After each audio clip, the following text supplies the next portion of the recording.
Gurudev Kripa Binduya Koroe Dase Minapekaya Krishna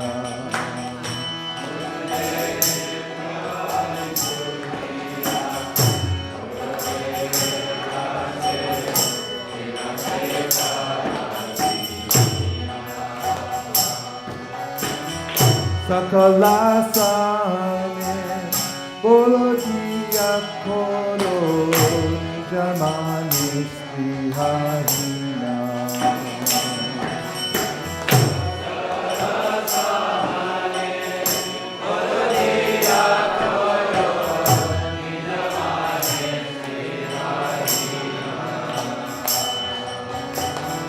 Sakali Saman Purite Sakati Deho Natra Jata Jata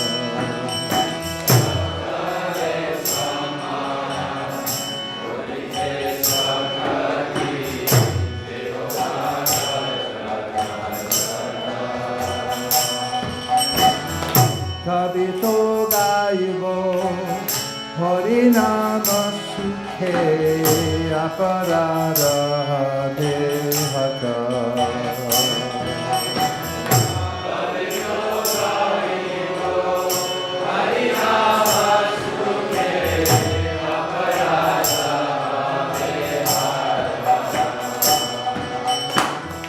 Kopehino Kripa Lopaye Jano Vikarta Hoy Denata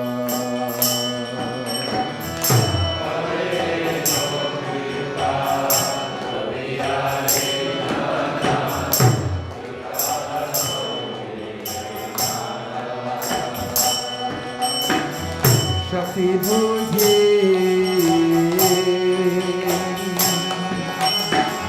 Ami Akiti Koromore Atman Staka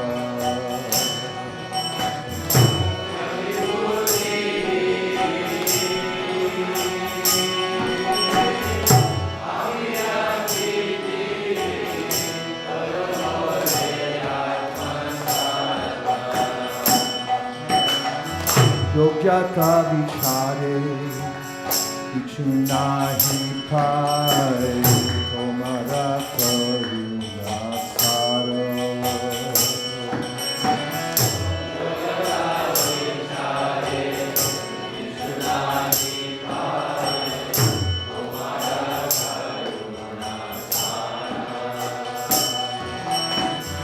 Karunana Oile Kaniya Kaniya Prananara Kiboaro Karunana Oile Kaniya Kaniya Prananara Kiboaro Gurudev Kripa Binduya Koroe Dase Minapekaya Krishna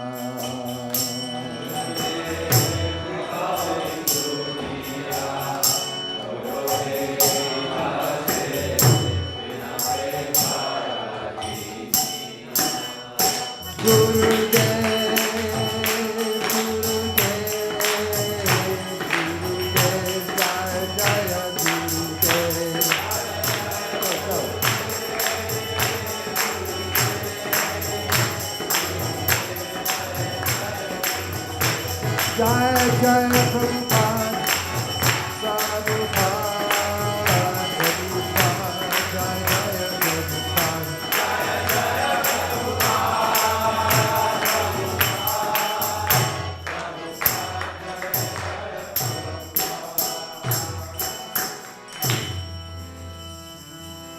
Parama Karuna Bhavundi Jana Nitai Gaura Chandra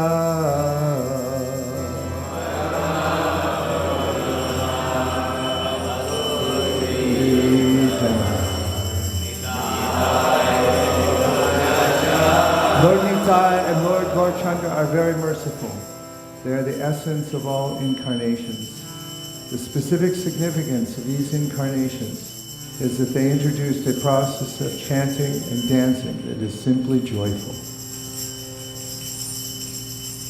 My dear brothers, I request that you just worship Lord Chaitanya and Nityananda with firm conviction, everyone, and faith. If one wants to be Krishna conscious by this process, one has to give up his engagement in sense gratification, become absorbed in worshipping Lord Chaitanya and Nityananda, and simply chant Hare Krishna, Hare Hare, without any material motive. Just try to examine this. Within the three worlds, there is no one like Lord Chaitanya or Lord Nityananda. Their merciful qualities are so great that upon hearing them, even birds and beasts and stones melt. But I, Lochan Das, regret that I am entrapped by sense gratification. I have no attraction for the lotus feet of Lord Chaitanya and Lord Nityananda, and therefore Yamaraj, the superintendent of death, is punishing me for not allowing me to be attracted by this movement. Parama Karuna Pahundi Jana Nitai Gaurachandra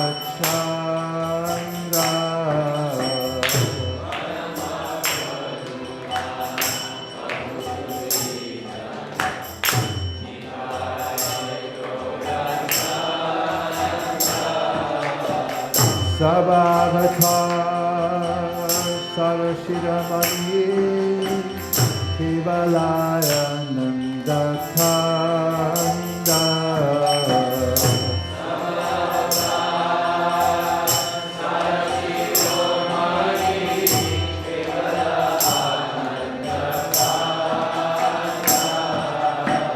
Bajo Bajo Bhai Chaitanya Nitai Subrida Vishvasa Kori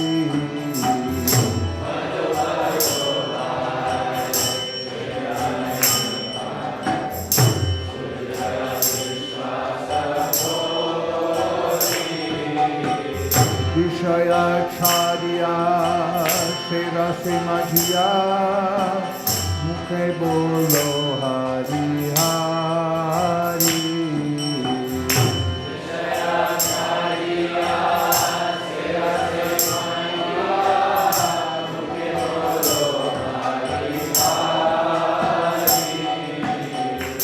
Kore bai Bhuvane bai Emon Adhuya Vatata Kore bai Chaitanya Doyala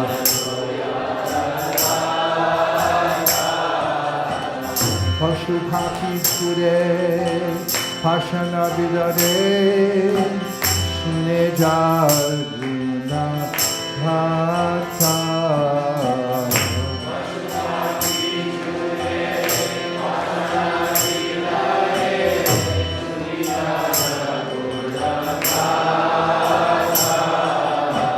Shamshare Madhya Rohili Polya Sepore Nahi Loasha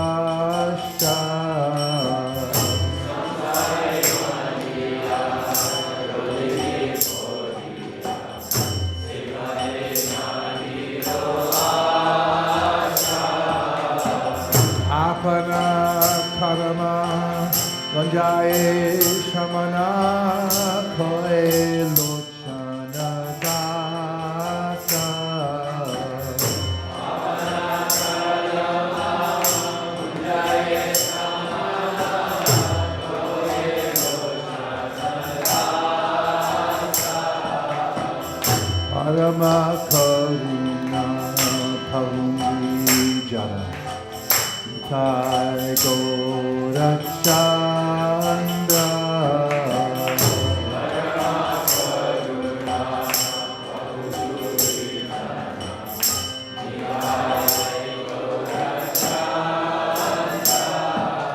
Nitai Gaurachandra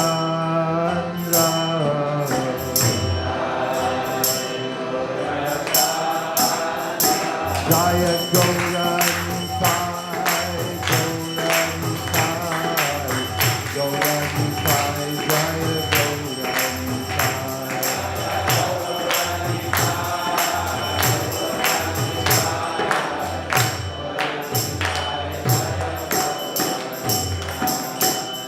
Jai Gom Premanande Haribo. Jaya Radhe.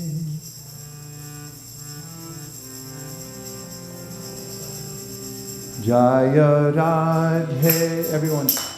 Jaya Krishna, Jaya Vrindavan,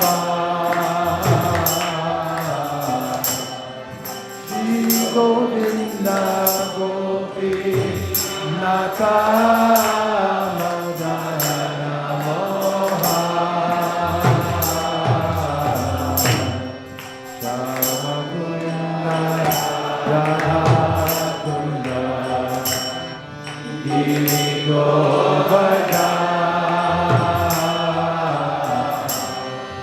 Hari Yamuna Jaya Jaya Mahabharata Kesidata Vamshi Bhakta Dvadashapana Jasa Valila Koila Shinanda Nanda Shinanda Yashoda Jaya Jaya Gopada Shri Ramadi Jaya Jaya Dene Vatsada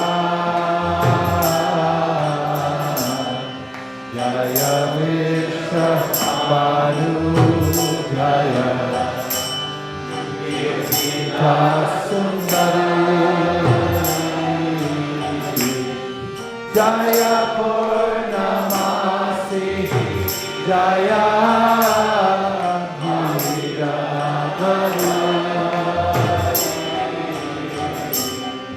Jaya Jaya Kotishvara Vrindavanama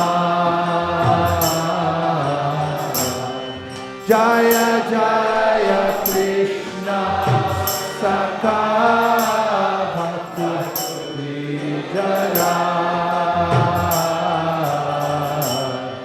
Jaya Rama Gata Jaya Rohini Nandana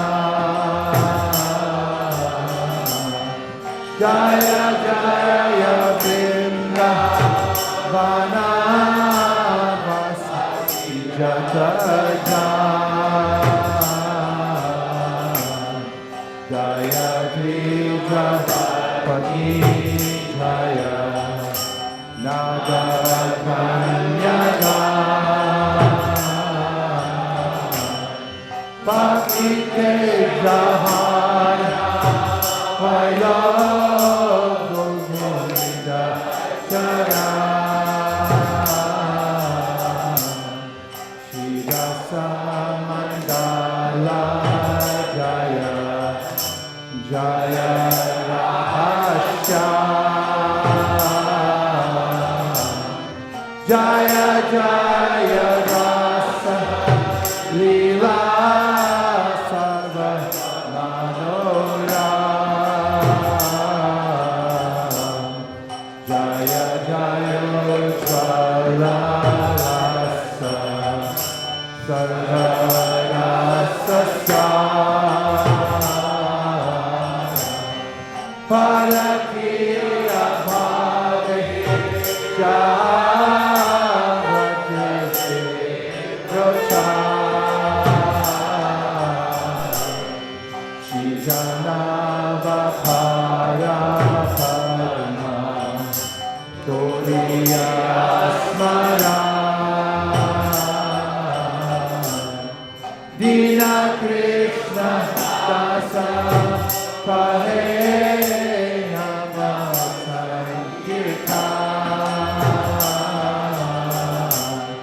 Dina Krishna Dasa Kahe Namasankirta Hare Krishna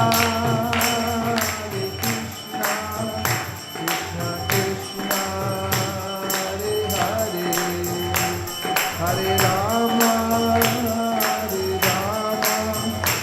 Rama Rama Rama Hare Hare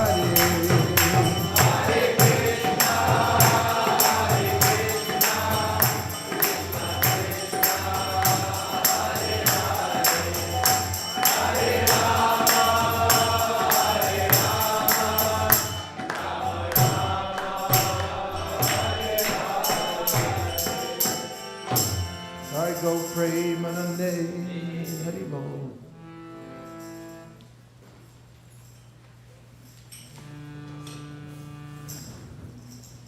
We're going to recite the section of prayers from the prayers of Prahlad Maharaj that we're all learning together. And the shloka team last night, headed by one of the leaders, of which is Yash,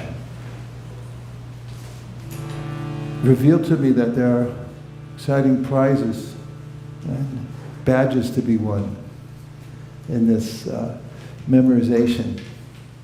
And there are different levels at which you can achieve such prizes. Yash, can you explain it, please? Over to you. Over to you. Give him a mic.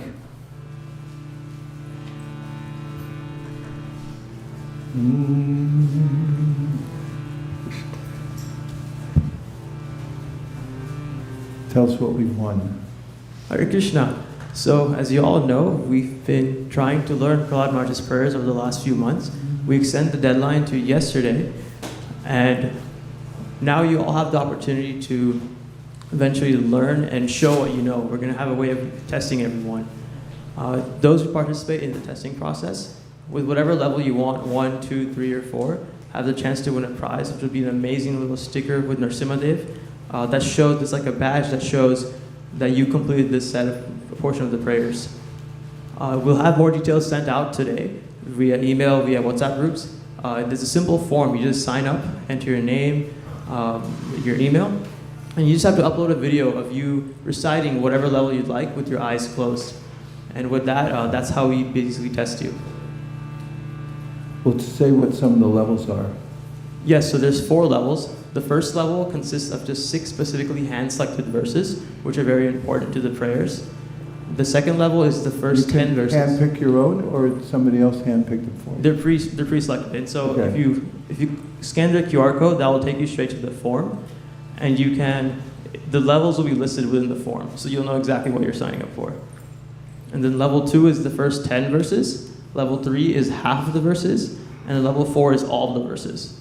And we encourage level 4, so please, if you're able to, please go ahead and do that one. Anybody have any questions? Yes?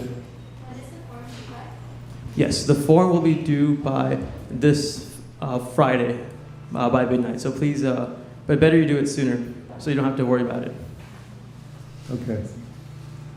Anybody worried? Should be a little worried. Okay. Let's chant, starting with Ashtavshit Dhanamekagra.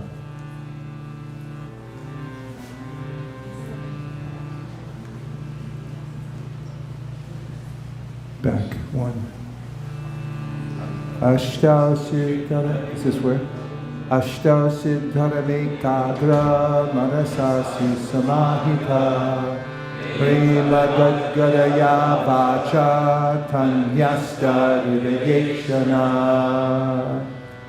Shri-paradu vacha Ramadaya suragunamaniyotta siddha Sadvaikatana gatayo vacha sampravahe Nararitum purugunararuna pipipru Kim toshtumarhate same hari ugrajate Manye dana bijana rupata pashutaujas Teja prabhava bala paurusha buddhi yoga Naradanaya hi bhavanti parasya pumso Bhaktya tutosha bhagavan gajayuta paya Viprad vishad gunayatara ravinda nabha Padara vinda vimukhat shrapacham varishtam Manyeta darpita mano vachane hitartat Pranam punati sakulam nata bhurimana Naivatmana prabhurayam nijalabha purno Manam janara vidusha karuno vranite Yad yajjano bhagavate vidadhita manam Tachatmanye pratimukasya yatha mukashri Tasmadaham vigata viklaka ishvarasya Sarvatmana mahigranami yatha manisham Nicho jaya guna visargamanu pravishta Puyeta yena hi pumananu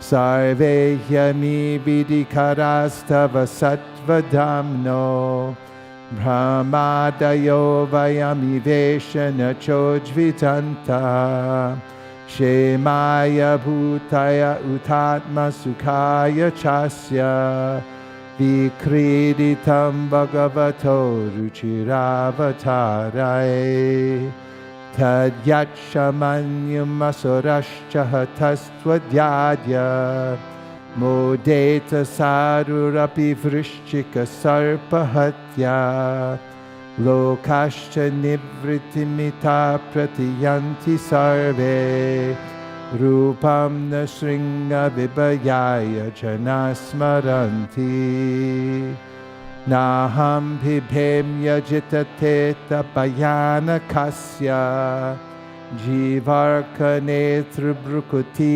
rabasogradam strat Antra shraja shratajake shankukarnan Nihrada bhita digibada dipinakagran Trastosmyaham kripana vatsala dusahogra Samsara chakra kadanadgrasatam pranita Baddhasa karma birashatam atengri mulam Pritopavarga sharanam Vaisesika dhanu Smat priya priya viyoga samyoga jamna Shokagnina sakalayoni shudhaya mana Dukau sharam tarapi dukam atadiyaham Bhuman brahmami varame tavadasya yogam Soham priyasya surida paradevataya Lila katastavana shingavarincha gita Andyastirtam yanugrananguna vipramukto Durgani te parayugalaya hamsa sangha Balasya hasharanam pitarao nasringha Nartasya chagadamudanvati majjato now Taptasya ta pratividiryai hanja sheshtas Tavad vibhotanubritam tvarupekshitanam Yasmin yator yarhiyena cha yasya yasmad Yasma yata yadutarastva paraparova Bhava karoti vikaroti prataksa bhava sanchoditassadakilam bhavatak-swarupam maya manasrijati karma mayam baliya kalena chodita gunanumatena pungsa chandomayam yadadayarpita shodasharam samsara chakramajakoti taretvaranya swatam hi nitya vijitatma gunaswadhamna kalo vashikrita visrijya visarga shakti chakre vrishishta majageshvara shodashare nishpidyamanam upakarsha vibo prapannam Krishtad mayadi vibbo kiladishnapadam ayushriyo bibaba itchiti yanjatoyam yesmat patu kupita hasya vrishimbrita bru vispurjitena lulita satute nirasta tasmadamustanubritam aham ashishogya ayushriyam vibhavam aindriyam avarinshad nechami te vilulita nuru vikramena kalatmano panayamam nijabritya parashvam kutrashrishash kamriga trishni rupa kvevam paramashesha rujam viroha nirvidyate natujano yadapiti vidvan kamanalam madula vaishamayandurapai kwaham raja prabhava ishatamodikesmin jata sure tarakule kwatavanukhampa na brahmano natu bhavasya na vairamaya Yad merpita shirasi padmakara prasada Naisha paravaramatir bhavato nanusyaj Jantor yatatma surido jakatastatapi Samsevaya suratarorivate prasada Sevanurupamudayo naparavaratvam Evam janam nipatitam prabhabahi kupe Kama bikama manuya prapatan prasangat Kritvat masat surashina bhagavan grihita Soham katam nuvisrije tavabritya sevam Matprana rakshana mananta patura vidascha Manye sabritya prishivakyam ratam vidatum Kadgam prakriya yadavochara sadviditsus Tvamishvaro maraparo vatukam harami Ekastvameva jagadetamamushya yatvam Adyantayo pratagavasya simadyatascha Shishva gunavyatikaram nijamaya yedam Tanita atitastadanu pravishtaha Tvam va idam sadasa shabhavam statonyo Maya yaratma parabudhiriyam yaparta Yad yasya janma nitanam stitir ikshanam cha Tadvaitareva vasukala varashti tarvo Nyasyedam-atmani jagad vilayambu madhye Sheshe manani jasukanu bhavo niriha Yogena milita drigatmani piti nidras Turyestito natutamo nagunam shayunkshe Tasyaiva teva puridam nijakala shaktya Sanchodita prakriti dharmana atma gudham Ambasyananta shayanad viramat samader Nabera bhutsva kandika vatavan mahabjam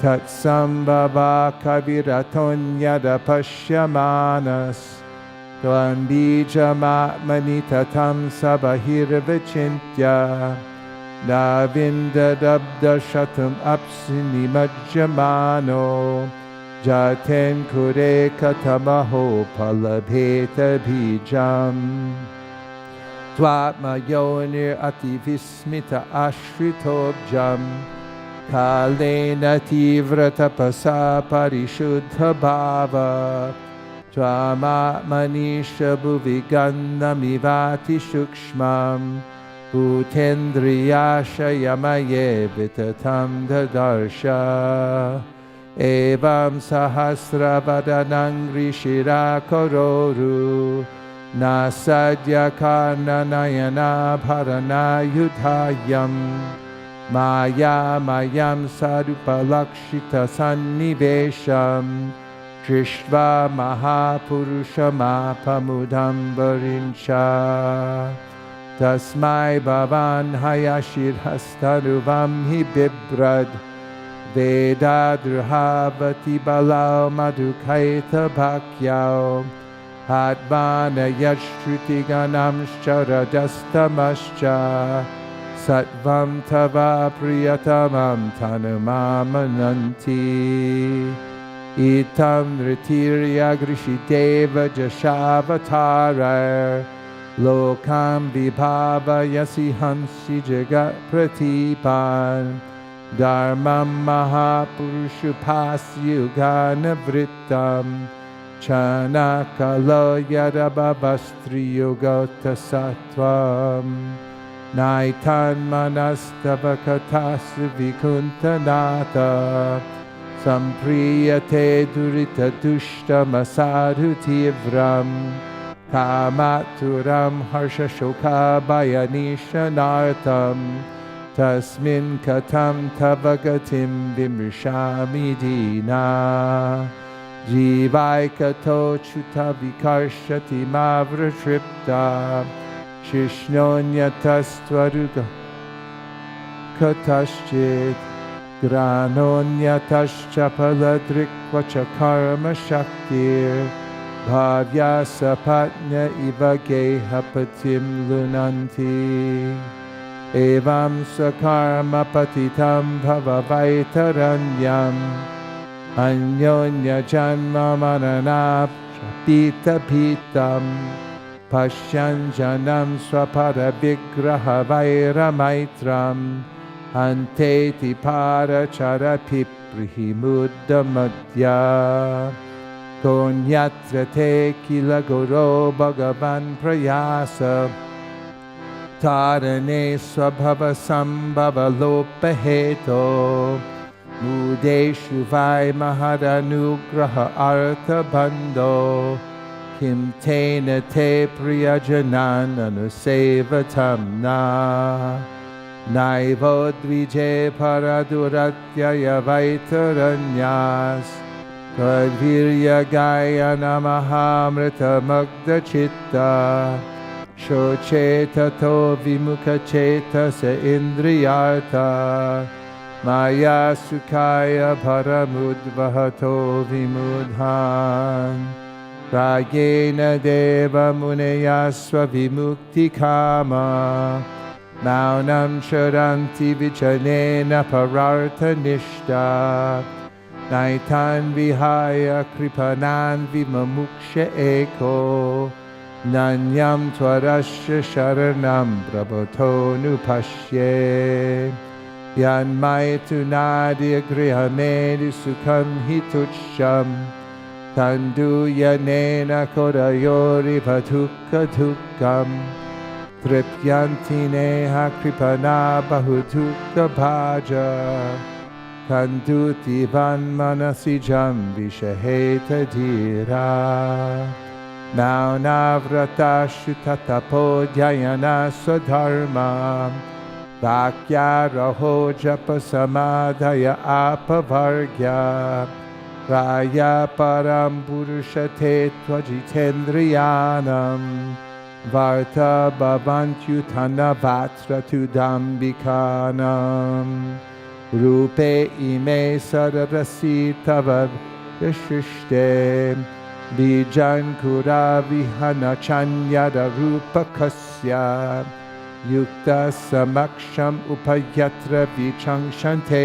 tvam Yogena vani mivadarushunanyatasya Tvam vayuragniravanir vyadambu matra Pranendriyaniriyam chidanugrahascha Sarvam tvameva saguno vigunascha bhuman Nyandyatvad astyapimano vachasa niruktam Naite gunana gunino mahad adayo ye Sarve mana prabhritaya sahadeva martya Adyantavanta urugaya vidanti hitvam Evam vimrishya sudayo viramanti shabdat Tatera tama namastuti karma puja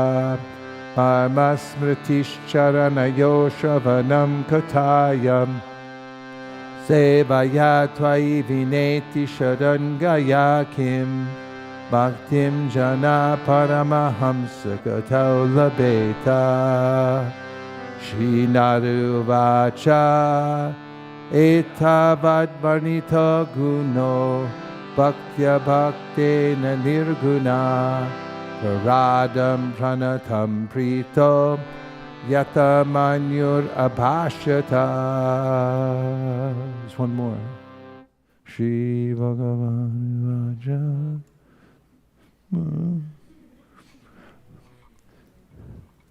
Hare Krishna, Krishna Krishna, Hare Hare, Hare Rama, Rama Rama, Hare Hare. Shri Prahlad Maharaj ki jai, Shri Shringadev ki jai. Gaur Premanande, Hare Hare Bo. How's everyone feeling about these massive projects? Memorizing verses.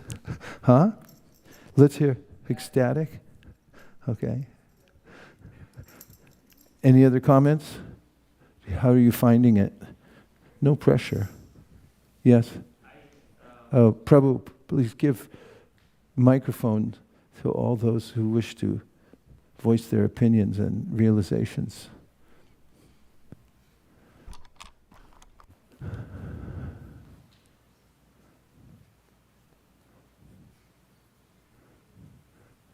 Three, two, one.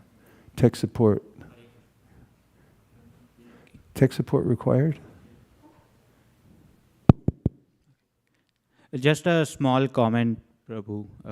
Yes. That just personally, I find it very hard to read the shlokas in the Latin script. If we had Devanagari, it would be much better. Okay, give him the Devanagari. We'll give to you by the end of the day, by the end of class. We have everything by... You think about how Prabhupada was so thoughtful. He gave Devanagari. He gave Romanized Devanagari. He gave word for word. He gave translation. Then he gave commentary that included all. Nobody does that. I listen around sometimes to different kind of Vaishnavas from other sampradayas speaking. They're not accustomed to backing things up with Bhagavad Gita, Srimad Bhagavatam and stuff. Whereas, even from the very beginning of the movement, the very new devotees, as an example, who went out to South India for the first time down to Coimbatore, were victorious in debating scholars, so-called scholars. I don't know how learned they were, but they were the leads in their villages. And just by quoting from Sri Shapanishad, for example, Hiranmayena patrena satyasyapi tambukam tattam pushanaparenu, they were able to be victorious because they could give pramanam and then back it up and say God's a person because he has mukha, he has a face. Undefeatable argument. So this is the distinction of our sampradaya, and it's specifically coming under Prabhupada when he would give talks. Like, for instance, if he was speaking in his room to people who had come to listen to him he would say, find out that verse. He'd have his disciples run to the bookcase, pull it out, and find it. Not that he didn't know the verse, but he wanted to show this culture that you back everything up with what you say. And he says, does Prabhupada in the 17th chapter of the Gita, when he talks about the austerities of speech, is that when you're speaking in spiritual circles, you have to back everything up with Shastra and tell where it's coming from. So, what do you think about that, Anshu? Give a little commentary on what I just said.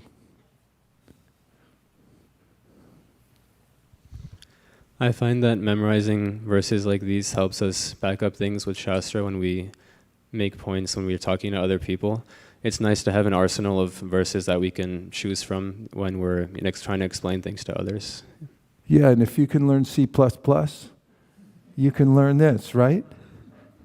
Say yes.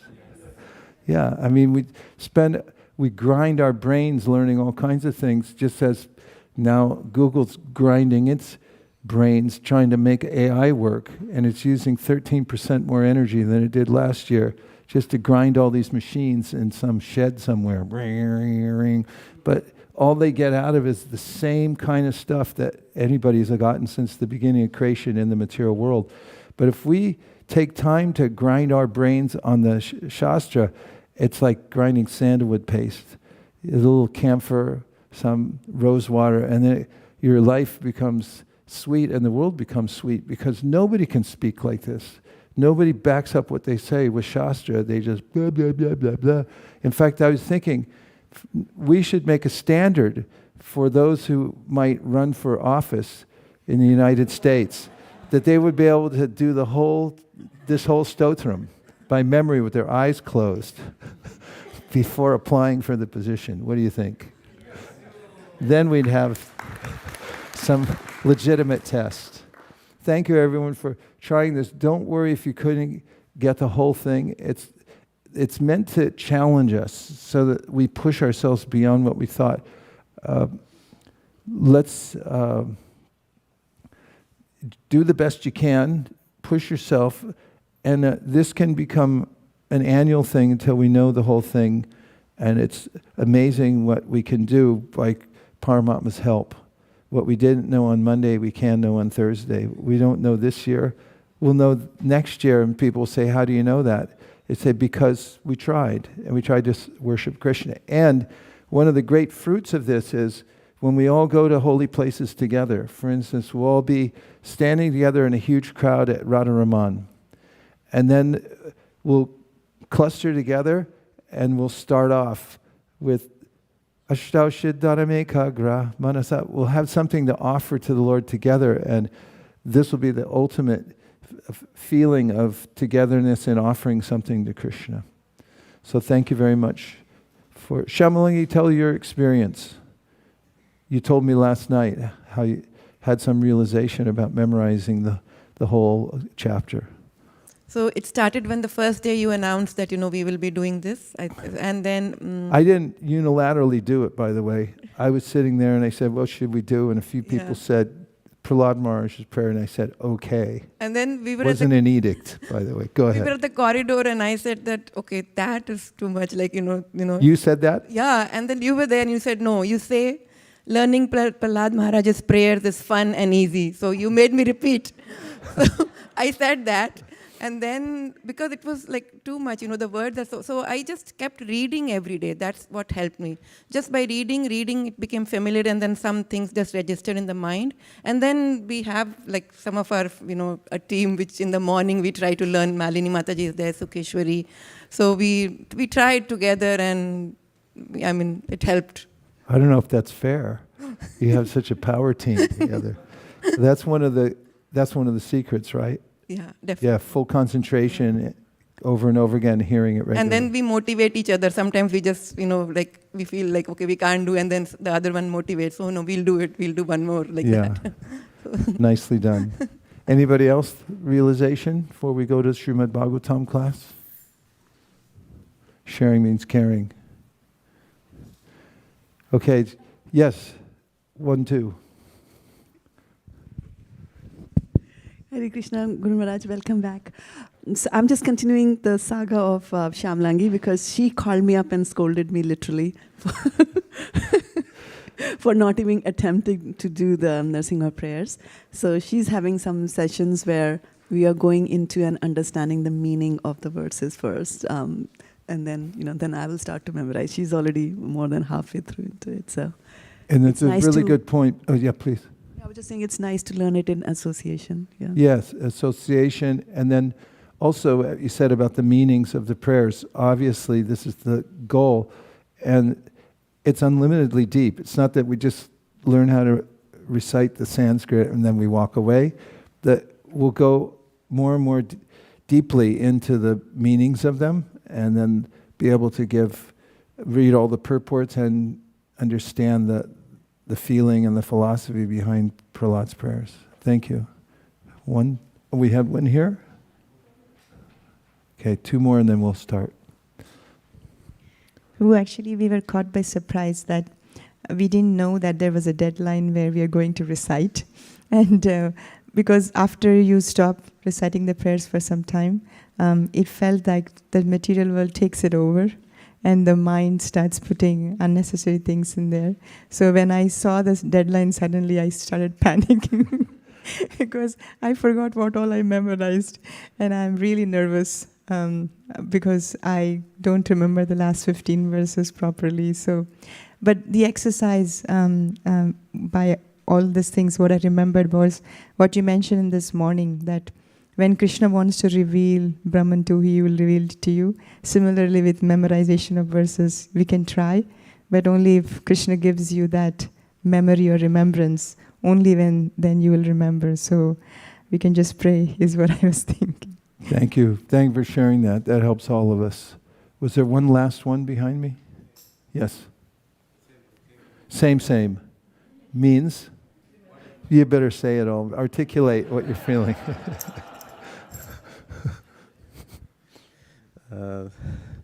So actually, at first these verses are so complex. They seem so complex, and I'm not saying I remember them, but I have a hope that someday maybe, we'll be able to recite them. Actually, but I think the way it happens is just listening to them on and off, like more regularly.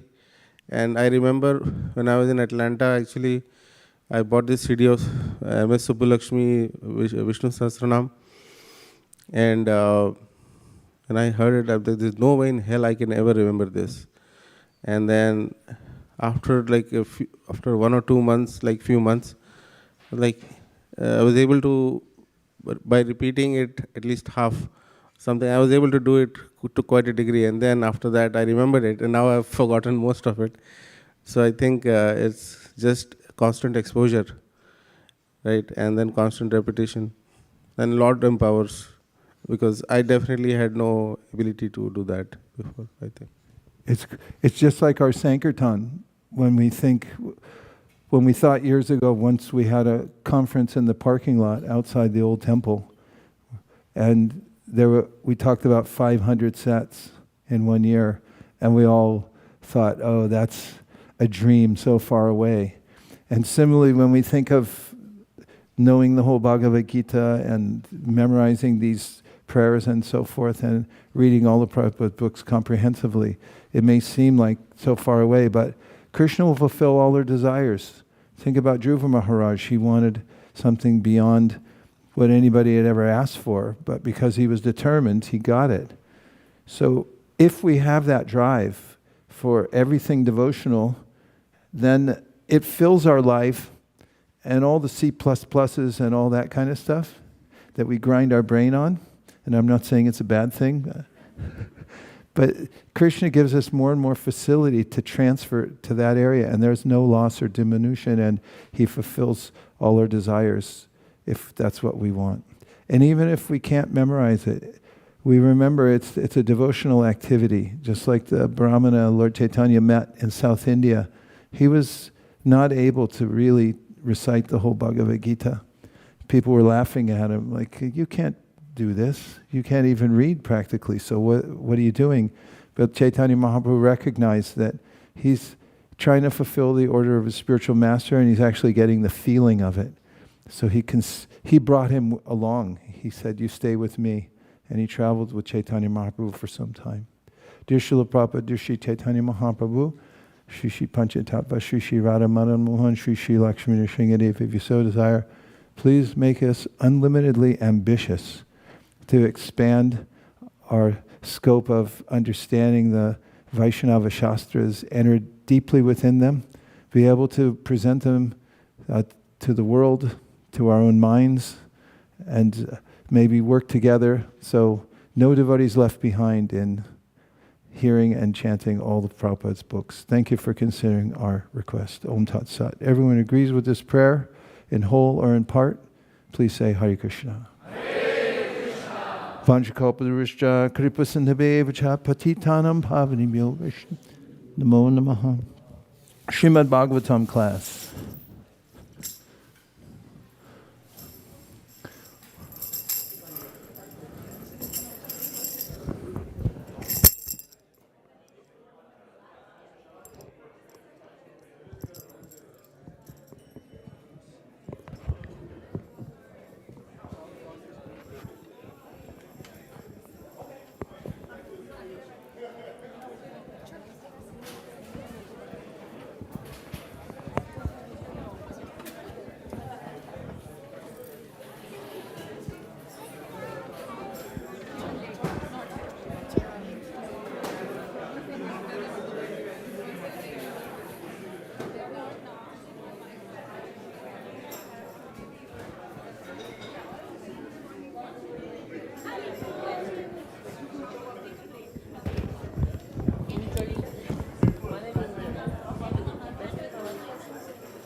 Yashodanandana Vrajajanarandana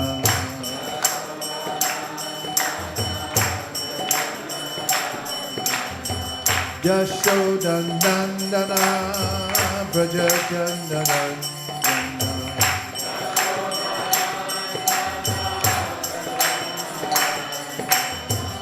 Yashodanandana Vrajajanarandana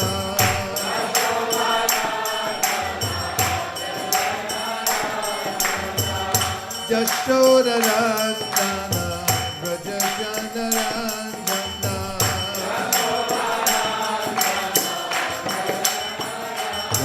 Ramapira Manachari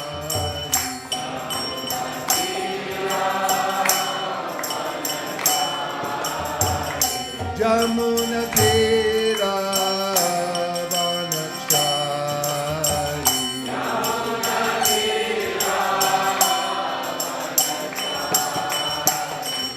Jaya Radha Madhava Kunja Bihari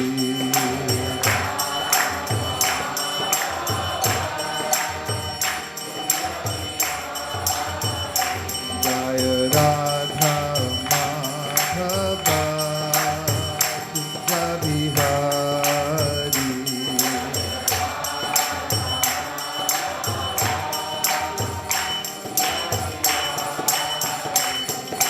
Gopi Jana Vallabha Girivardhari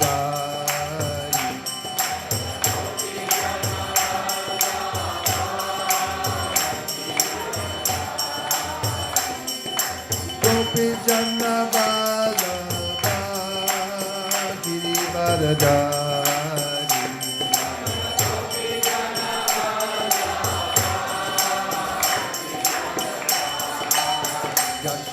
Yashodanandana Vrajajanarandana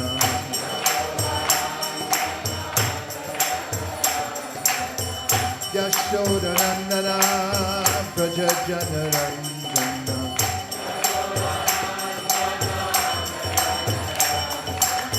Yashodanandana Vrajajanarandana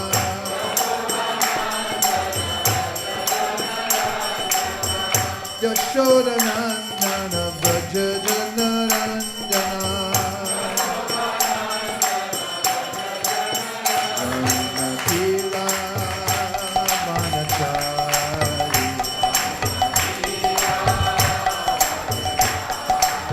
Jamuna Tira Manachari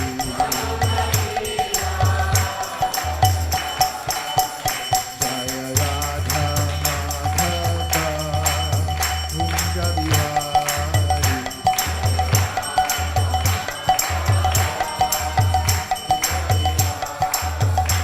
Jaya Radha Madhava Kunja Bihari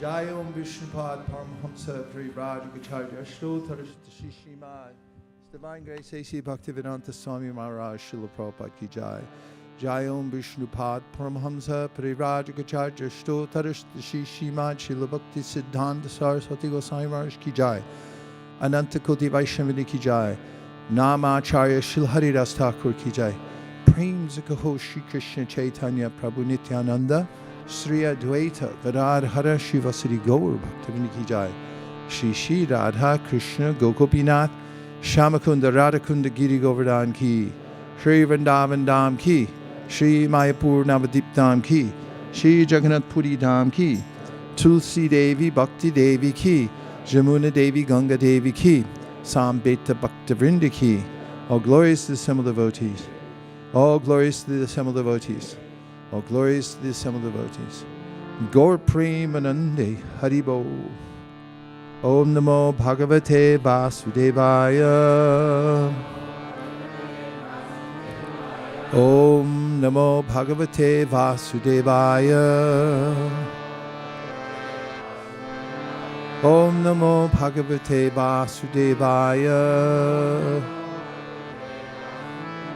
Narayanam Namaskritya Naram Chaiva Narottamam Devim Saraswatim Vyasam Tato Jayam Udiraye. Today we'll be reading from the Srimad Bhagavatam, Canto 4, Chapter 12. Dhruva Maharaj goes back to Godhead, and the verse is 36.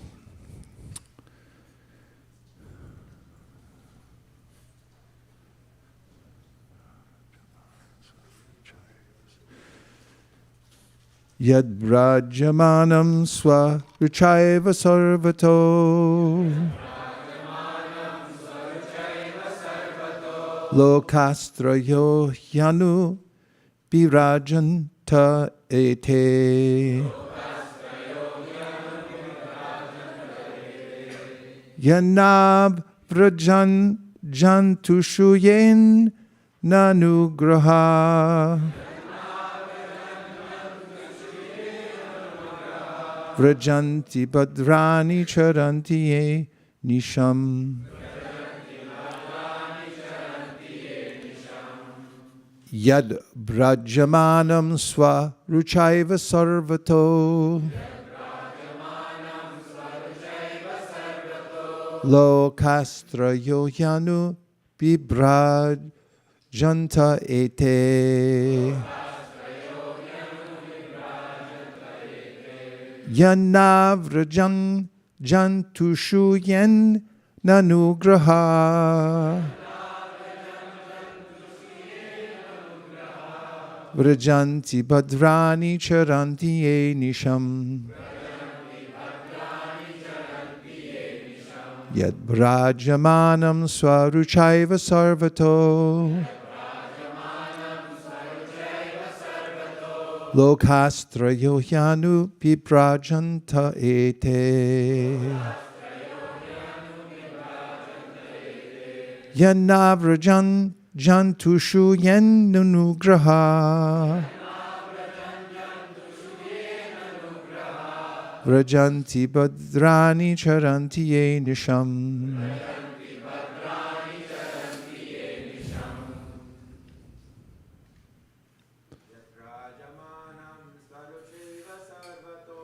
Yam Brajamanam Swaruchaiva Sarvato Lokastrayo vibrajanta ete Lokastrayo Yanu Prajayantam Ete Yanavrajan jantushu yena nugraha Navrajan Jantushu Yenu Nugraha Vrajanti badrani charanti yenisham Shanti Badrani Charanti Ye Nisham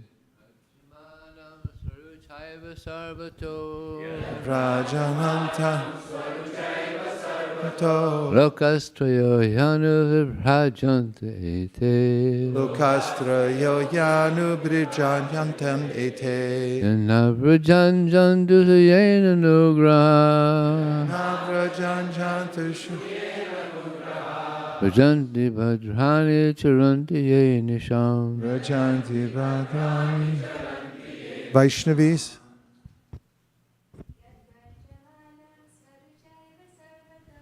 Yam Brajamanam Swaruchaiva Sarvato Lokastrayo Yanu Brijanjantam Ete Yanavrajanjantushu Yenu Nugraha Vrajanti Badrani Charanti Ye Nisham.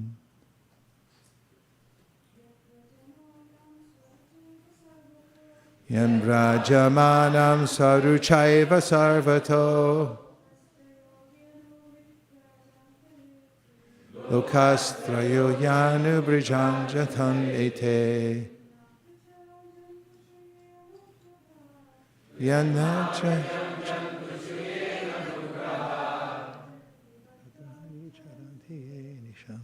Rajanti Badrani. Yet Which planet?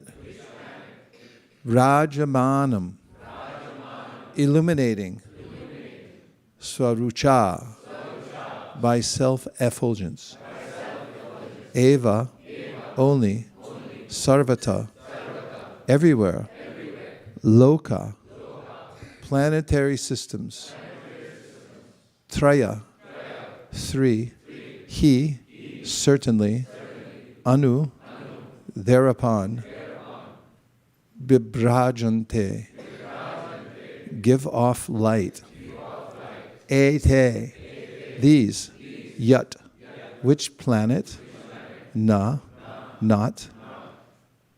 Avrajan. Have reached. Jantushu. Two living entities. Ye. Those who. Ananugraha. Not merciful. Rajanti. Reach. Bhadrani. Welfare activities. Chiranti. Engage in. Ye. Those who. Anisham. Constantly. Let's read together. The self-effulgent Vaikuntha planets, by whose illumination alone all the illuminating planets within this material world give off reflected light, cannot be reached by those who are not merciful to other living entities. Only persons who constantly engage in welfare activities for other living entities can reach the Vaikuntha planets. Purport by His Divine Grace Srila Prabhupada. Here is a description of two aspects of the Vaikuntha planets. The first is that in the Vaikuntha sky there is no need of the sun and moon. This is confirmed by the Upanishads as well as Bhagavad Gita. Natad bhasayate suryo nashashanko napavakaha. In the spiritual world, the Vaikuntha lokas are themselves illuminated. There is therefore no need of sun, moon, or electric light.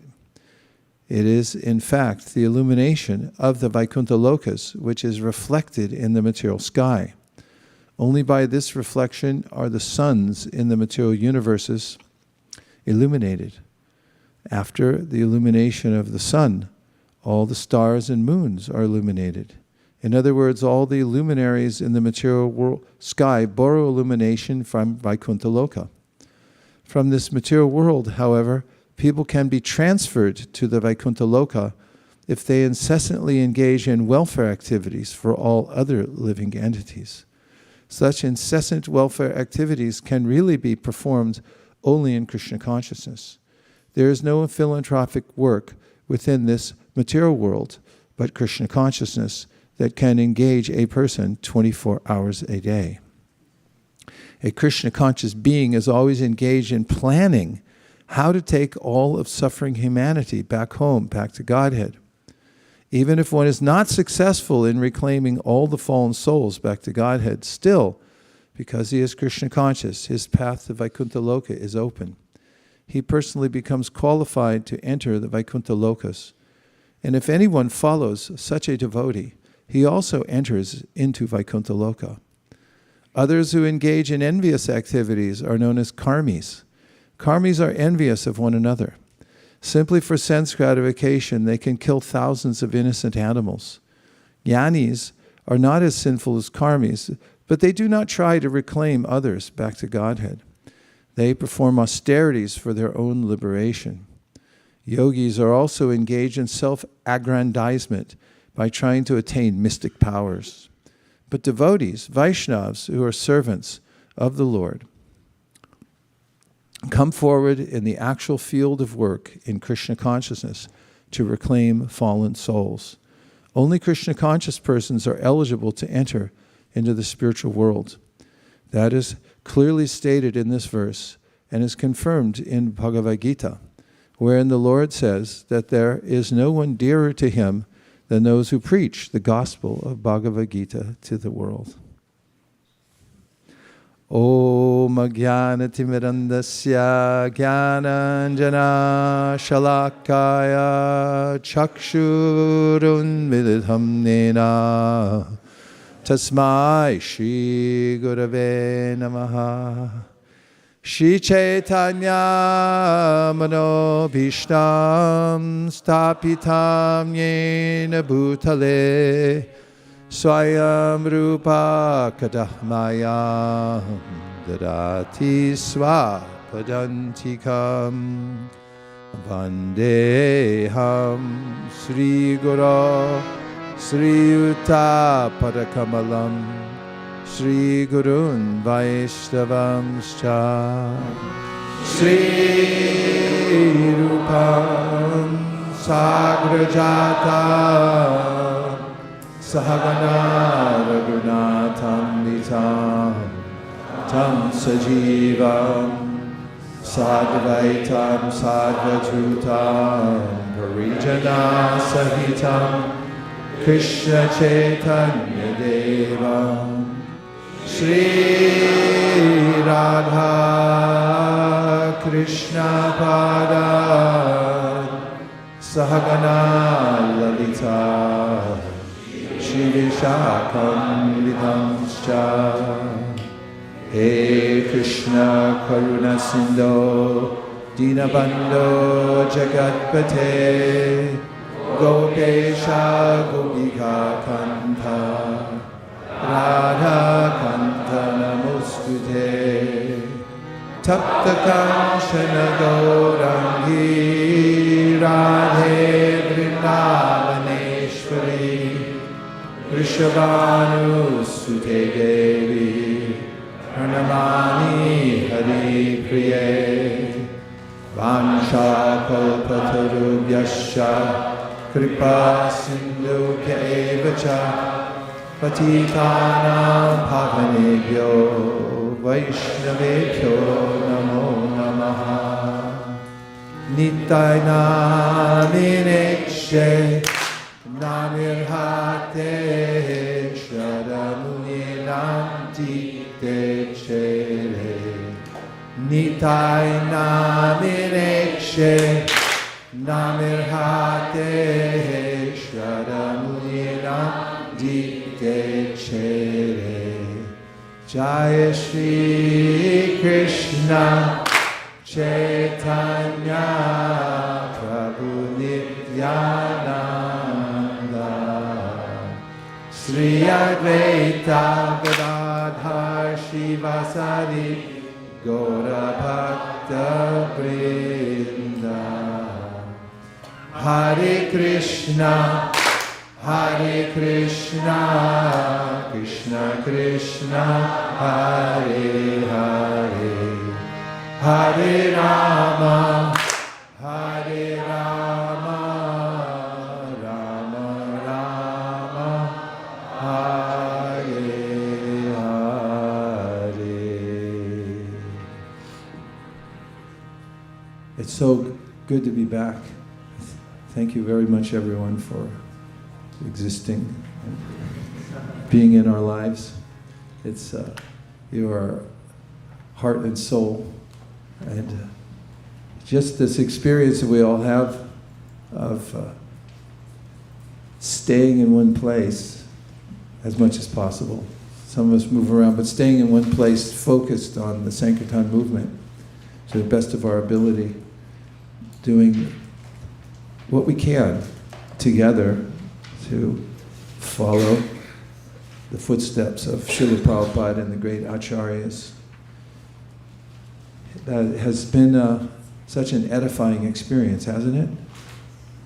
Yes. Yes. It has for us, and I just see that the value when we're able to stay whatever course we can and continue in a lifetime of Krishna consciousness, some growing up from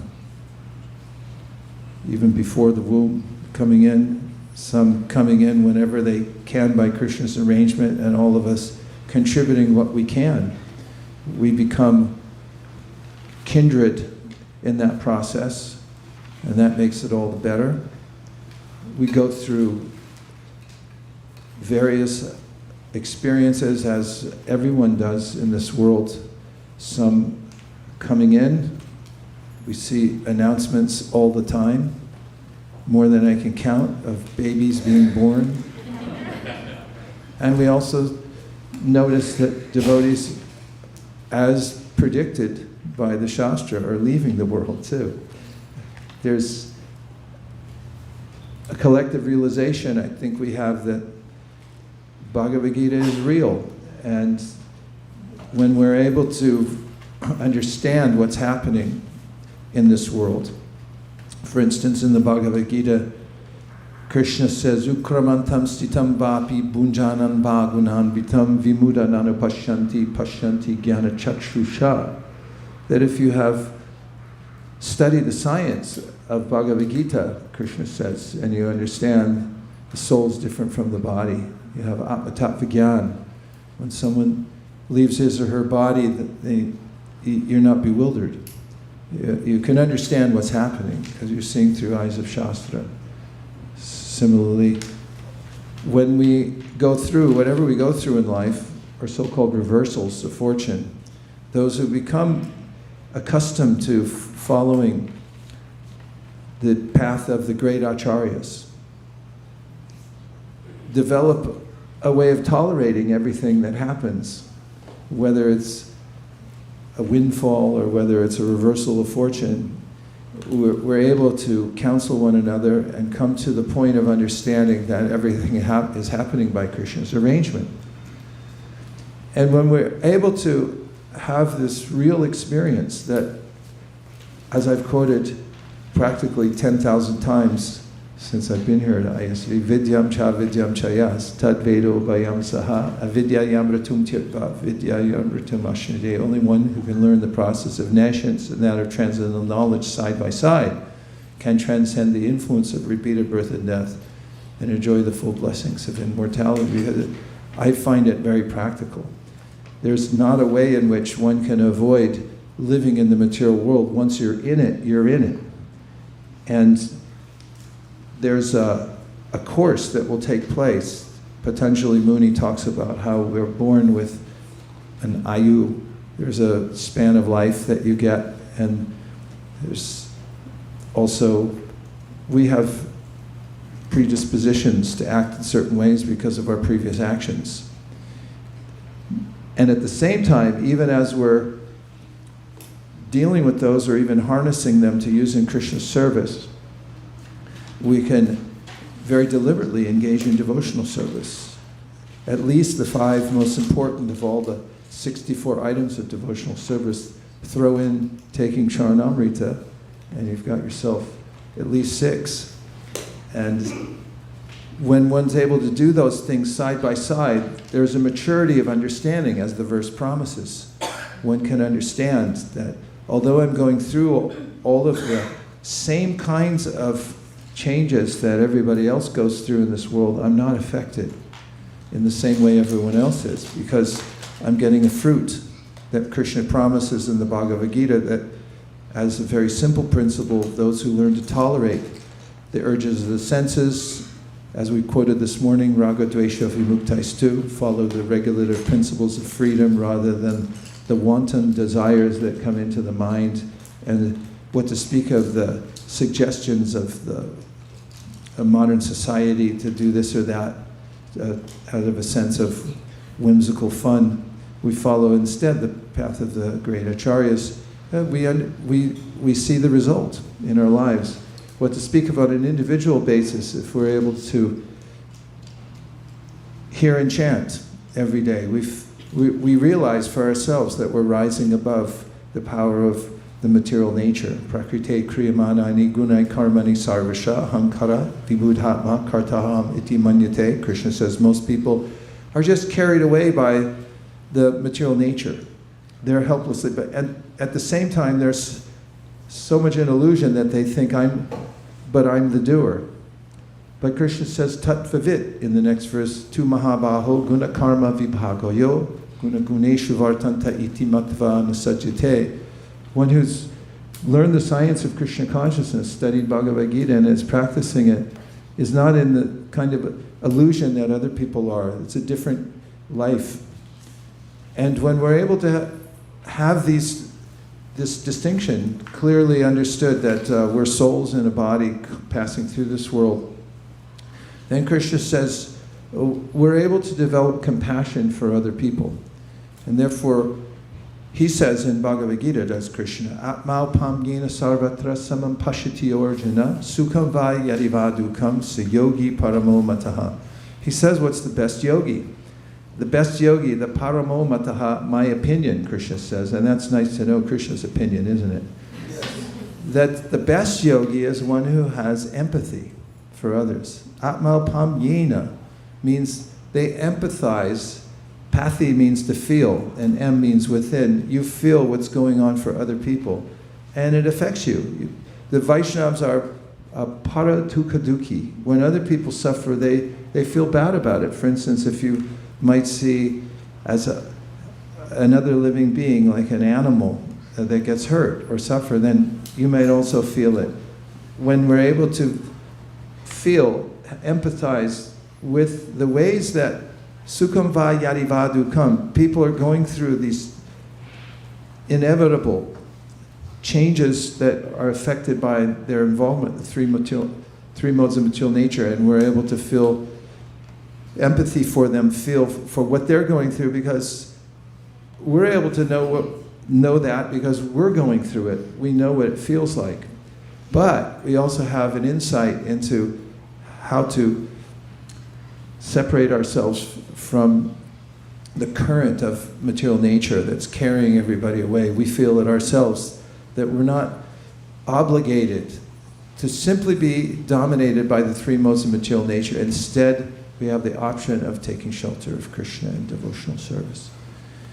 And when we come to this position by the mercy of the great acharyas, who have mercifully brought us all together very deliberately, then we have a great opportunity for service, which is mentioned in this verse, to organize ourselves around the principle of taking the sadhana of hearing, chanting, and remembering, etc., and also organizing in such a way that we give it to as many other people as possible. And that's a career. It's a career option. We have internships for that. We have franchises. We have training programs. Of course, there could be more. And we have a field, a large field, which includes the whole universe of those who have not yet come in contact with Krishna consciousness in a way that they can relate to the process and take it up. So what's being offered here is the highest mood of the devotee, that is compassion and doing something about it, which is to organize your life so that you can give Krishna consciousness to others, which means you have to have it yourself. And, according to this verse today, by doing so, you're welcome to go back to the spiritual world. It's in the mood of Prahlad Maharaj. Let's try a couple of verses. Shall we? Yes.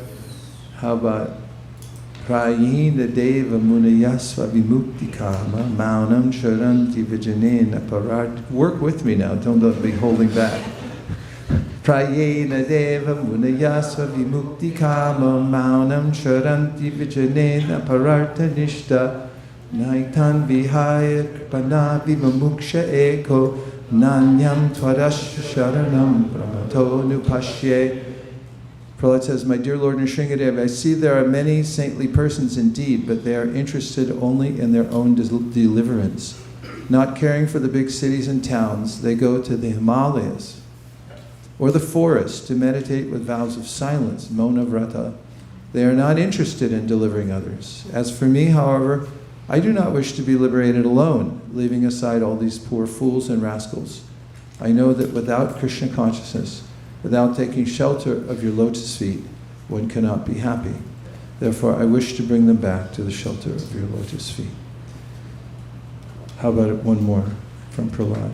What would you like? Naivod vijay paraduratya yavaitaranyas Anyonya Janma Nananam Sharanam. Here we are. That's not. Okay. Naivod Vijay Paraduratyata Vaitaranyas Virya Gaya Mahamrita Magnatita Shocheta To Vimuka Cheta Sa Indriyartha Maya Sukaya Paramudva To Vimuka. And key in this is Shocheta To Vimuka Cheta Sa Indriyartha. The shoche means lamentation. It means that there's a sense in Prahlad Maharaj's heart that he's lamenting that there are others who have not yet received Krishna consciousness, and therefore he suffers. He's feeling anxiety about that. Otherwise, he says, I'm sustained perfectly, and I'm balanced and happy anywhere I go because I have Krishna consciousness. So my main concern is how to accommodate them, and therefore he said, I don't want to go to the forest. Mauna vrata shutatapo jayana sudhamna. All these vows people take to go off and by themselves are not effective, he says. But this is effective. If you go into the populous areas and accommodate people so that they can take to Krishna consciousness, then this is merciful. And according to today's verse, to repeat, only persons who constantly engage in welfare activities for other living entities can reach the Vaikuntha planet. So this is a high sadhana, to stay where one can most readily offer Krishna consciousness to other people. And that also requires a lot of self-sacrifice, because in the process of doing it, one has to present Krishna consciousness in such a way that people can understand it, that it's relative to them. And Prabhupada was merciful in that when he came to the Western countries, he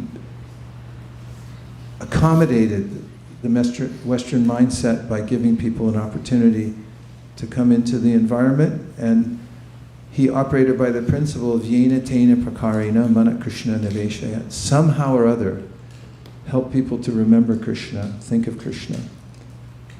In fact, even the first initiation that Prabhupada gave was not, he didn't mention the four regulative principles until afterwards, which was a note pinned to the door of the ashram that said, by the way.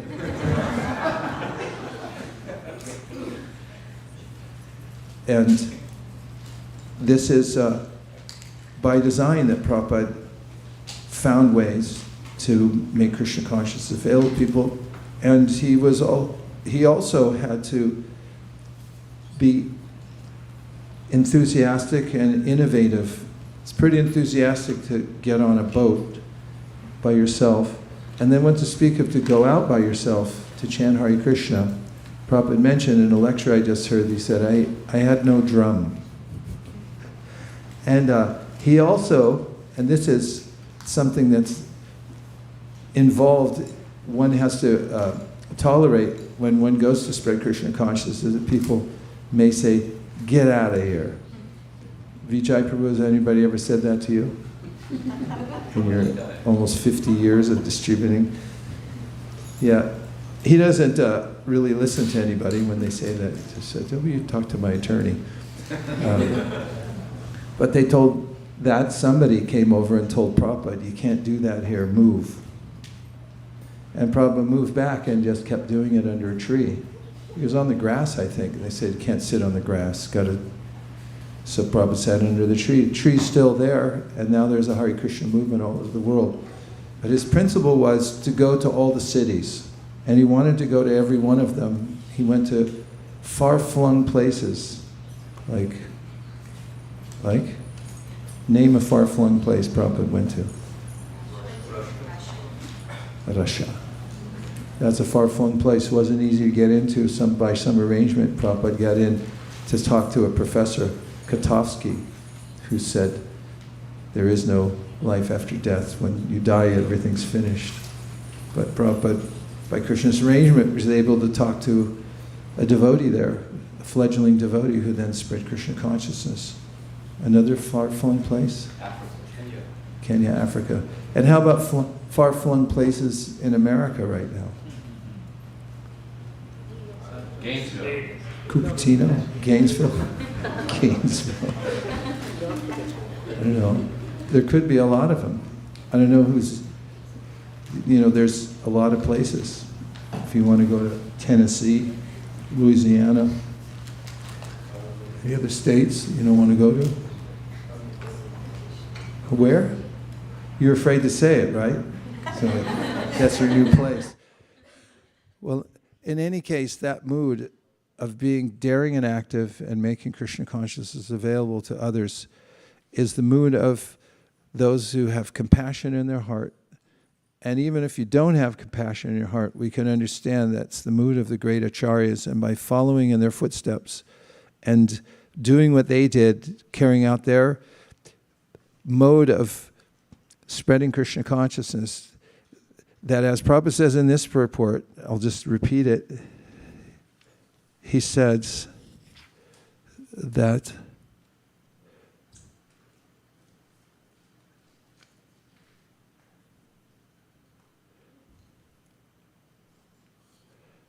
find that place where he said, if you follow the person that's doing it. Where is it?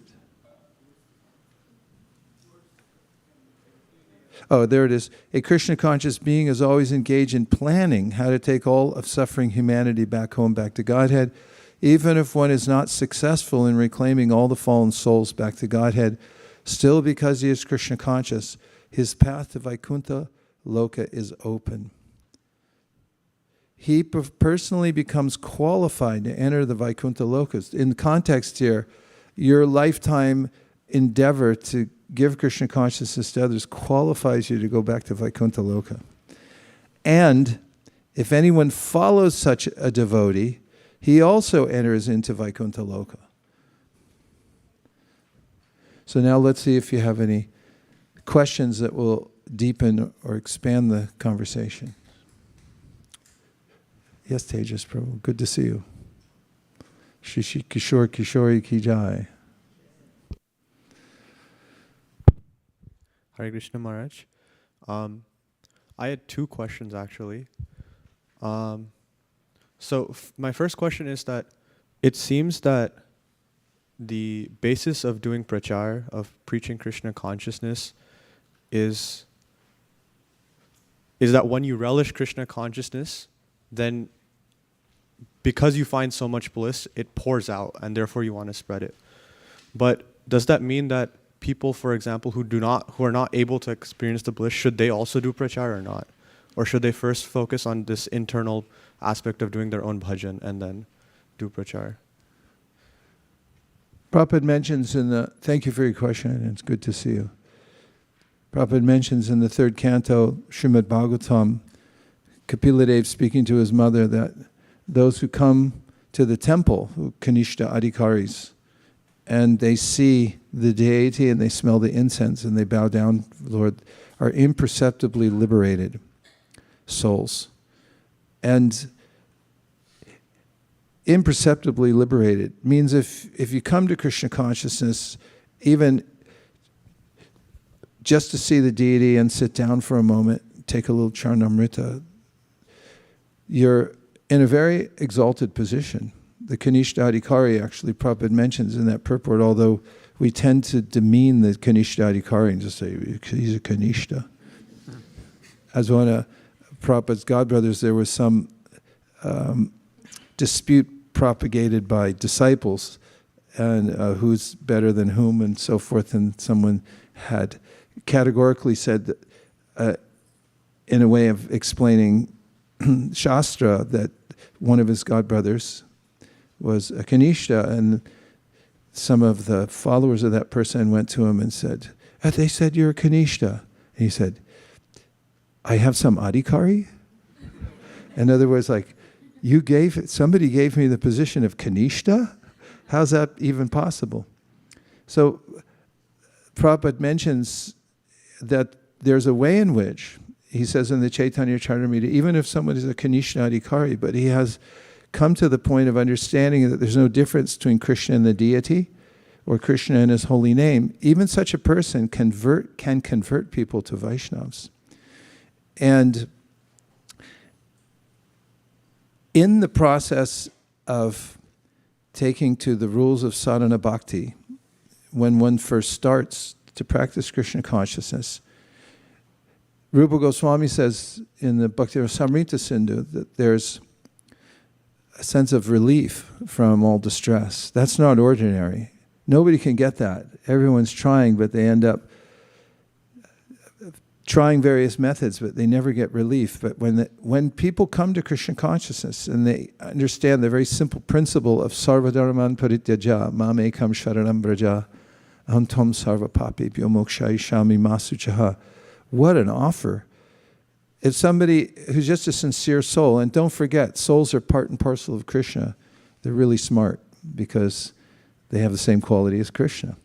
And if they hear from Krishna in the Bhagavad Gita, just surrender unto me, I'll deliver you from all sinful reaction, and they become enlivened by that, Prabhupada said, no waiting required. If you decide, I'll just follow that, then you also enter into the category of a liberated soul, although there may be more work to do. Still, from such a position, somebody can appreciate the great fortune that they've received, and therefore becoming free from all distress, entering the first three out of the six that Rupa Goswami mentions, starts with you feel immediate relief from distress because you're getting freed from past karma, and you feel it. And then you also feel a sense of entering into a life of auspiciousness, which means technically, according to the acharyas, a life of auspiciousness means you have the wherewithal to do good for others. You know, most people don't know how to do good for others, and in the name of doing good for others, as Prabhupada mentions in the purport here, they perpetrate so much more, they perpetrate an atrocity, for instance, killing birds to feed people. And you know, how do you think the little birds feel about getting killed? Having their little necks snapped and they can't fly anymore. That's not very nice. It's not philanthropic, but if somebody comes to the point of accepting Krishna consciousness, even as a neophyte, they have this freedom from distress, they have a sense of a life of auspiciousness, and they also feel some pleasure, says Rupa Goswami. Even in the initial stage, these three are apparent to somebody who comes in. That's enough to, under the guidance of a devotee, as Prabhupada mentions here in the purport, even if you follow the devotee who's already fully established in ruchi and asakti and bhava and so forth, but has come down to the Madhyama platform to say, here's how to practice Krishna consciousness. And then you follow such a person, even with these first three, of feeling a little bit free from distress, you feel a life of auspiciousness is before you, and you're feeling some transcendental pleasure. That kind of presentation of Krishna consciousness is not only effective, but it also helps one to increase one's own bhajan. How? By the principle of service. Shushrushro sharadanasya vasudeva kataruchi syan mahat seveyabi prapunya tirtha nishevana. Prabhupada, when he got his orders from his spiritual master very clearly, I was just listening last night, and Prabhupada said it there was a private talk. He said a few other godbrothers were there. It was in Radhakund, and I asked my Guru Maharaj, what can I do? And he said, if you ever get money, print books. He said then I took it from his mouth that he was very fond of books. So then he got this service from his Guru Maharaj, and he wanted to present it to others. And then he said to all of us, kindly help me. And so if one enters into that mood of service to the pure devotee, then one also develops this sense of affinity for hearing. However, there are ways in which we've seen those who don't preach. As an example, this is an extreme example, but we saw it several times when we all went to Vrindavan and Mayapur and Puri with Prabhupada. We didn't always go with Prabhupada to Puri, but to Mayapur, Vrindavan. And then some devotees got this idea that, well, I'll just cut to the front of the line and become Haridas Thakur myself and go straight to Radhakund and sit down and get absorbed in bhajan. And the rest of us went back to our regular daily schedule of Mangalartik and so forth. And the outlier went to Radhakund, and Prabhupada didn't appreciate that they had split off and predicted that they wouldn't be able to survive in that environment. And it was true, they never did. They ended up not being seen again. Or maybe they were seen somewhere, but it wasn't effective. That's an extreme example, but the point is, if you stay with the process, which is hearing, chanting, and distributing at the same time, you get this special, nutritious experience where you're distributing and learning to develop your bhajan at the same time. It's highly recommended. Yes. I know you had two questions, but it's okay. Go ahead, Brajaras.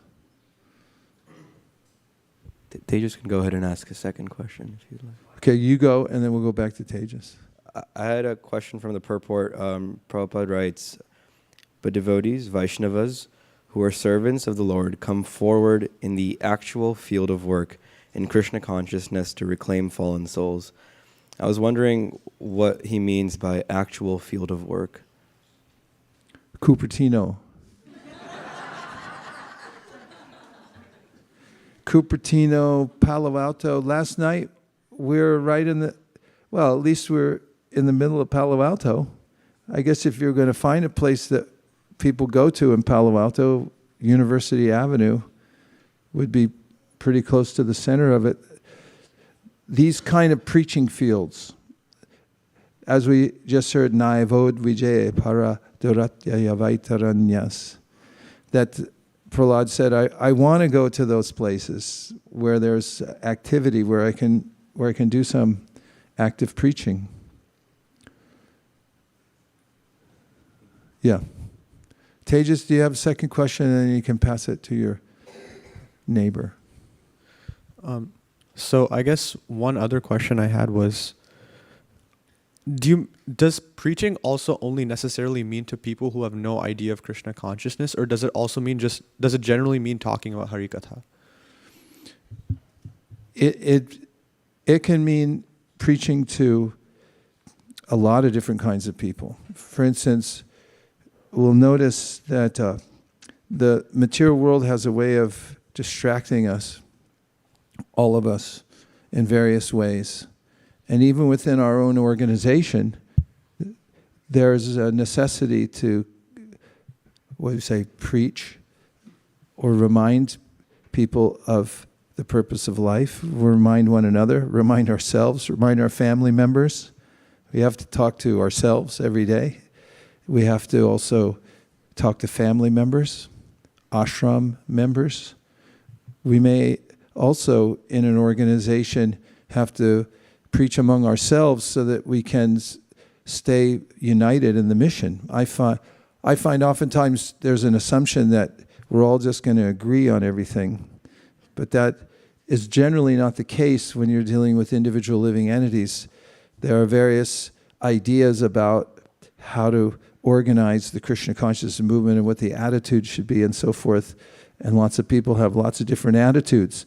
So talking amongst those who are willing to talk amongst themselves to come to a way to harmonize the various visions so that they can go on and work together in Krishna consciousness. This is a kind of preaching. And then, of course, you have different levels of preaching where you may have the opportunity, like a Srivasangan kind of situation where you have like-minded devotees who are more advanced than yourself, where you can hear Bhagavatam and speak Harikatha. And then you're free to explore different levels of understanding. And then you may also, as I just heard this morning, Prabhupada giving a lecture at a Rath Yatra, and it was labeled a Rath Yatra lecture. So I heard about Rath Yatra, and Prabhupada was preaching to a crowd of new people, and all he talked about was how you're not your body. And I thought, how appropriate that was, that Prabhupada stuck to dehinosmin yata dehe, according to the audience. And this is the discrimination of a person who's preaching. In fact, you can imagine Prabhupada coming, what an austerity, to America. He would like to sit and relish various sections of the Bhagavatam, but who is he going to do that with? When kids from the street came in and said, hey, what's this all about? And so forth. He mentions it in his poem on the way to America on the Jaladuta, that he would have to bring people into the culture of Bhagavatam for them to be able to appreciate it. So in a summarized way, there are unlimited ways in which we preach. And then to quote a saying I heard from some of our Christian colleagues, one of the famous iconic figures of Christianity said to his followers, you can preach all day long and sometimes you may even say something. Meaning it isn't the best way to preach, the only way to ultimately preach is by your own example. Because people follow that more than anything. So it's comprehensive. And there are different levels according to the audience. And partly that's the meaning of Ishvare Taradineshu Balisheshu Dusatsucha. We also have to be discriminating when we're talking to different audiences. That's intelligence in presentation of Krishna consciousness. And Prabhupada noticed that too. There's a sensitivity that people have. You have to be aware of who you're talking to. If you say things that may be so jarring to people, in a particular audience, if you don't judge the audience. For instance, in the corporate world, I just noticed there are certain words, if I say them without thinking, it may alienate people, and they'll just feel, they're just condescending and bringing another oppressive, organized religion. So I may have to say things in such a way that, like, no, we're not going to hurt you. This is an organized religion, and there's a way in which you can participate in this also. As well as, final point, organizing in such a way that people culturally don't feel alienated. That's something that Prabhupada was very much aware of, and he mentions it in his purports when he says that coming to America, he saw that people live in a certain way. If I was to insist on the exact culture of Bengal, for instance, people would become just they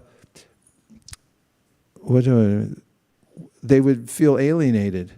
Therefore, he organized the environment in such a way it's like, this is for you, so that they could go on yena tena prakarina manat Krishna niveshayat, somehow or other think of Krishna.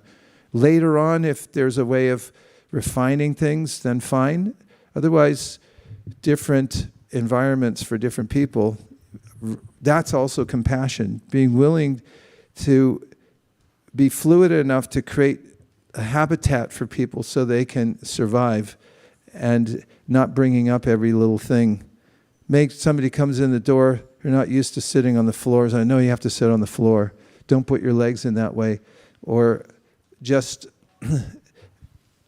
insisting on all the little rules and regulations that we feel are important in Pancharatric system. It's so much so that people feel, this is just rules and regulations, and they leave.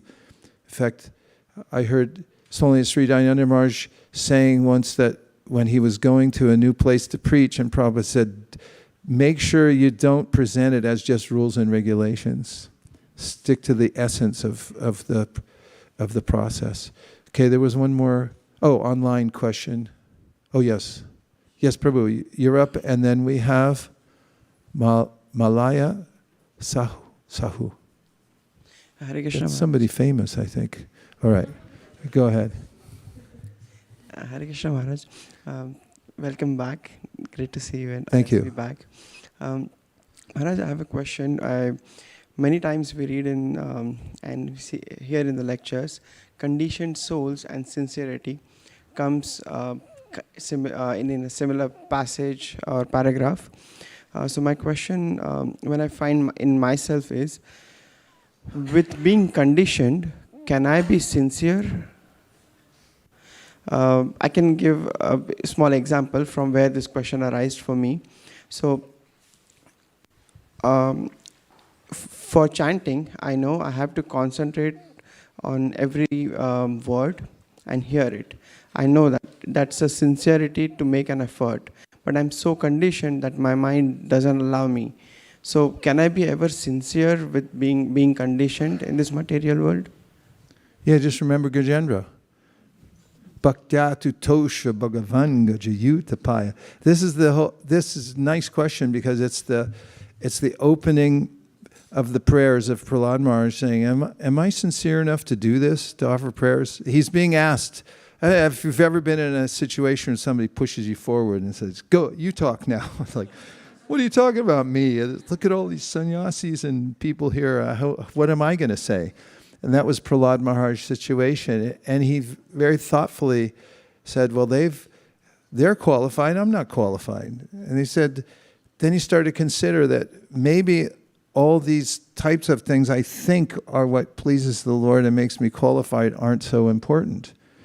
Then he definitively said that somebody thinks they're qualified. Like, I'm so learned, I know everything. I know the book called Sanat Sujata. In fact, I follow all the rules in there.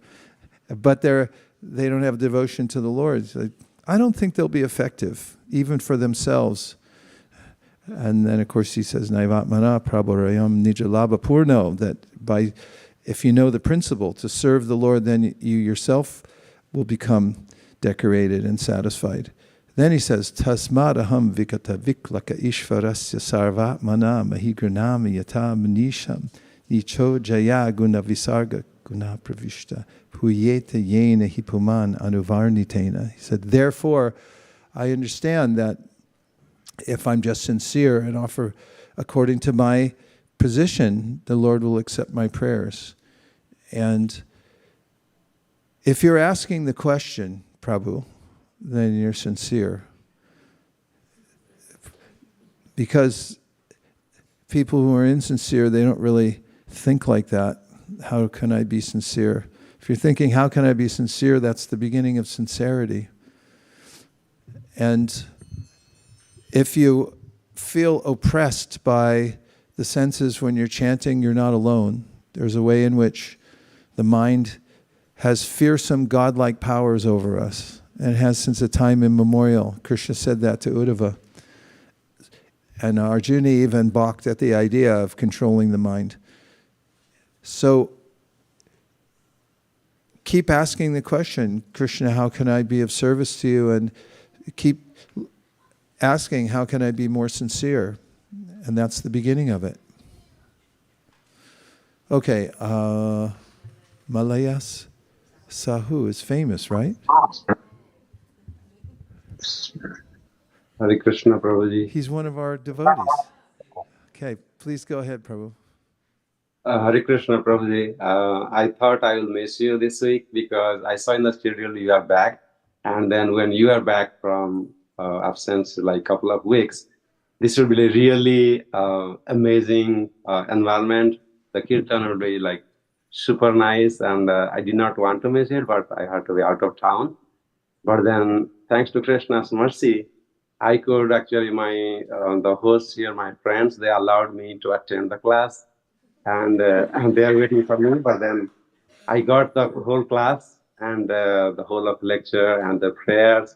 I got a book with me, so when I cannot read from the screen, I could read from the book.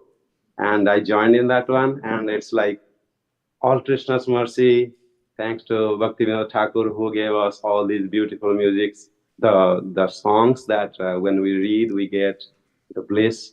And we offered prayers yesterday, and I could participate in that. So I feel very blessed, and I have to express my gratitude. I just want to say thank you to the ISKCON of Silicon Valley, this studio system and the design, and Ramananda Sakha Prabhu, who like continuously improved the system so much that from 2016 videos to compare to now, the sound is so much nice. I see 2016 with this background, like when the host, the main leader is singing, you can see nicely. But when the devotees or everyone else singing, it was not so as great. But now the sounds have improved a lot. And a suggestion to other viewers who are missing out when they are out of town would be join the Zoom one, because they are the participants side, the outside the leader. That sound is much better, so you can participate much better. And so I need to thank Ramanand Sakha Prabhu, who did like so silently, does always working weekends and everything. And the other one would be Krishna Mataji and Sharoni Prabhu. I am sure he will be doing that. I'll be missing the mellow kirtan mellows today, and Kuladipa Prabhu's nice prasadam, but I got everything else. Like I got the association of all the devotees. I'm not sitting right next to them, but then I got most of it. And I have this my friend. They have Lord Jagannath here. Tomorrow is Rath Yatra coming. So this is one people who cannot actually enter the temple or something, like they cannot have enough to have their own effort. Jagannath comes out from his temple to grace the people, to bless the people, right? So ISKCON is doing like the last mile thing, like Amazon delivery system. They give the last mile one. We see devotees like Marini Mataji. Thank you so much for like her inspiration. Like she expressed her and shares her stories with people. And so this is the last mile thing. They go door to people, like what most we can get, right? So that's when people are not trying, God sends the grace. So that's like so thankful to Krishna, thankful to ISKCON, Silicon Valley, and thank you so much. I'm missing you a little bit of personal kirtan part one, but then I got most of it. Thank you. Hare Krishna.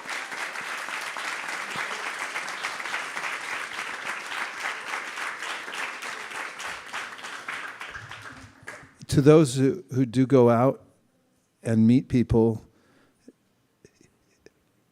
you'll have those who do have the perspective that if I hadn't gone out as a representative, then what would have been the course of that person's day, life, existence in the material world? And we can feel very fortunate that we're able to. Oh, thank you. Happy note. That we're able to offer that to somebody in some far-flung place. Okay, there was somebody else.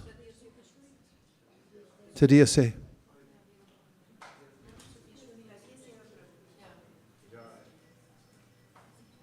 See, you say you're usually at the back of the room here. Where is he?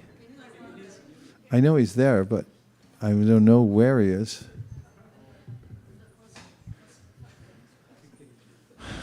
Okay, I'm going to read your lips. He's saying, I'm very happy to be here. Thank you, Maharaj. Sorry. Okay. Sorry, Maharaj. Sorry. I'm in Dublin, Maharaj. What? So I just want to... Dublin. Okay. I just want to say one Dublin, point yeah. today, which I liked from your class.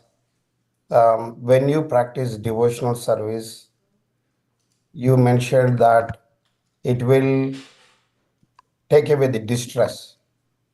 I practically have experienced it all my life. One of the reasons I stick to ISKCON is for this very same reason. Before coming to Krishna conscious, I was practicing another spiritual group which goes by the name Brahma Kumaris. I stayed there for almost 1.5 years. You know, it took away little distress, but it did not give me complete satisfaction. But when I came to Krishna conscious, then I got all answers. There are so many questions in my life. Why am I suffering? What is the reason for suffering?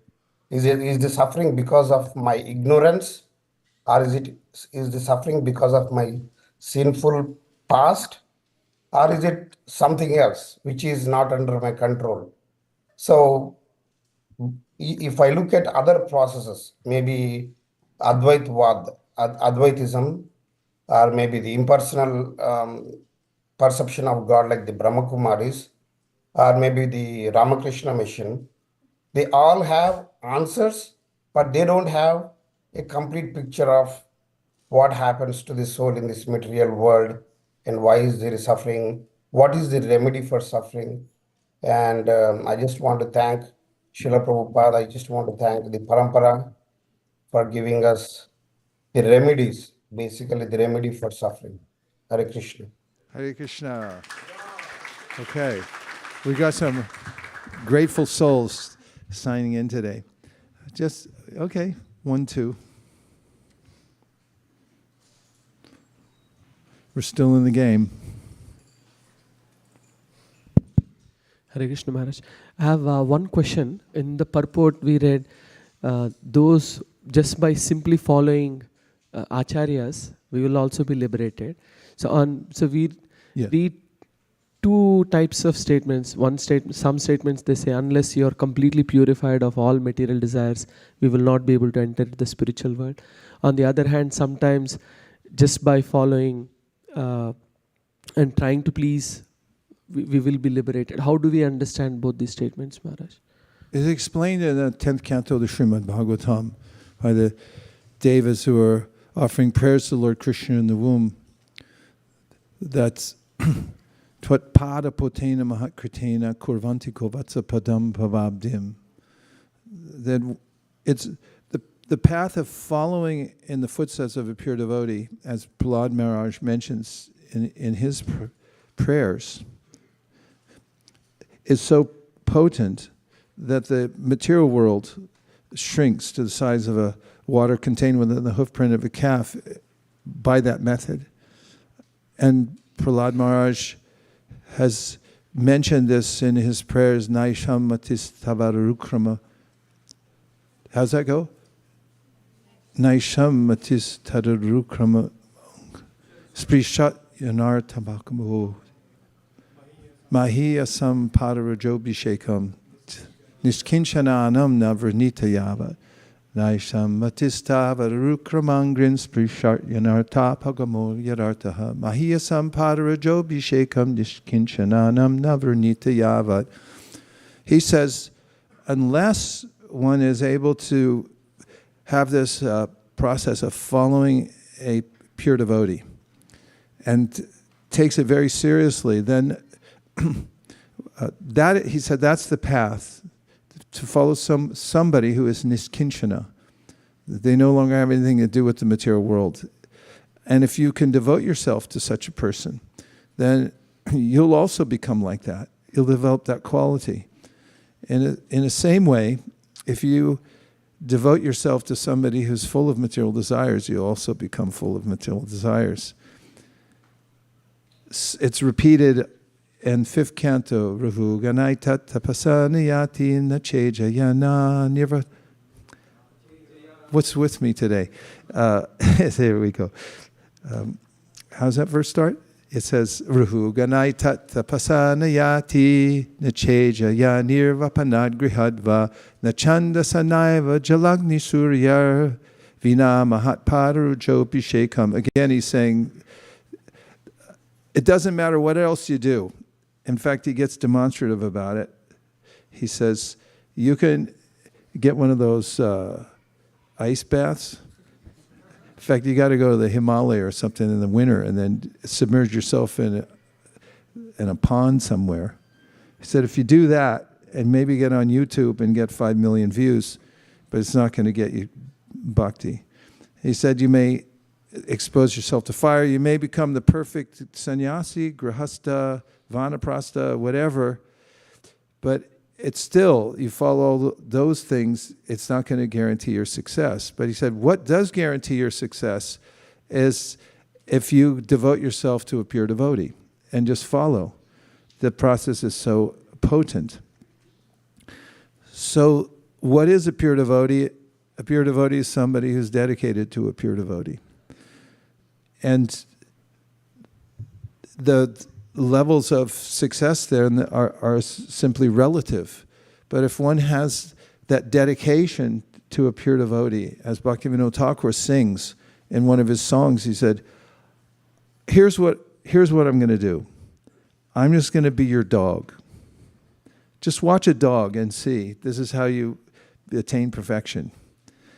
I like to watch the dogs. They're in the park and they're just so dedicated to the master. It's like, oh. They throw the ball, come bring it back. Throw the ball, come back an hour later, bring it back. And so he said, I'll be the dog of a pure devotee. And where will I stay? You just tie me up on the back porch. And whenever you're done eating, just throw scraps over the edge. That's what I'll eat. And then he said, if anybody comes to interrupt your bhajan, I'll just scare them away. That's what I'll do. And then Bhaktivinoda Thakur indicates that's the perfectional stage. So if one becomes a guru kripa and takes that mode of service, this is the process through which one can become perfect in devotional service, not by one's own endeavor. It's such an important aspect of devotional service. Hare Krishna, Prabhu. Thank you so much, Prabhu, for answering Tejas Prabhu's question, the way you answered about from the nectar of devotion. I was also thinking of another aspect. If it's okay, I can share. I was remembering Ramananda Sakha Prabhu when he first came to the temple. He just, first day he came here and then devotees were going out on book distribution. And he asked, where are you going? We are going book distribution. And they asked, would you like to come? He just went to the store. And devotees were distributing Gita, Bhagavad Gita at that time. And they were busy talking to somebody else. And one person came and asked, what is this? And he said, I think it was Ishopanishad. It was Ishopanishad. And then he said, I don't know what this is, but I heard it's a really good book. And that person, just because he heard the sincerity saying that I don't know what it is, but it's a really good book, that person took the book. So I was thinking from the other aspect of preaching also, to put yourself out, though you're unqualified, helps you to go back and learn what you have missed out.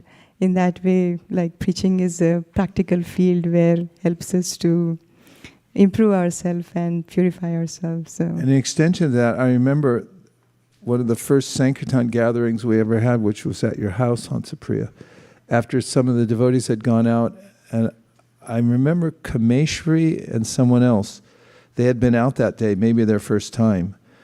And then we were going around and taking reflections, and she said, as did, I can't remember who was with her, they said, we distributed these books, we haven't read them, and now we want to go home and read them.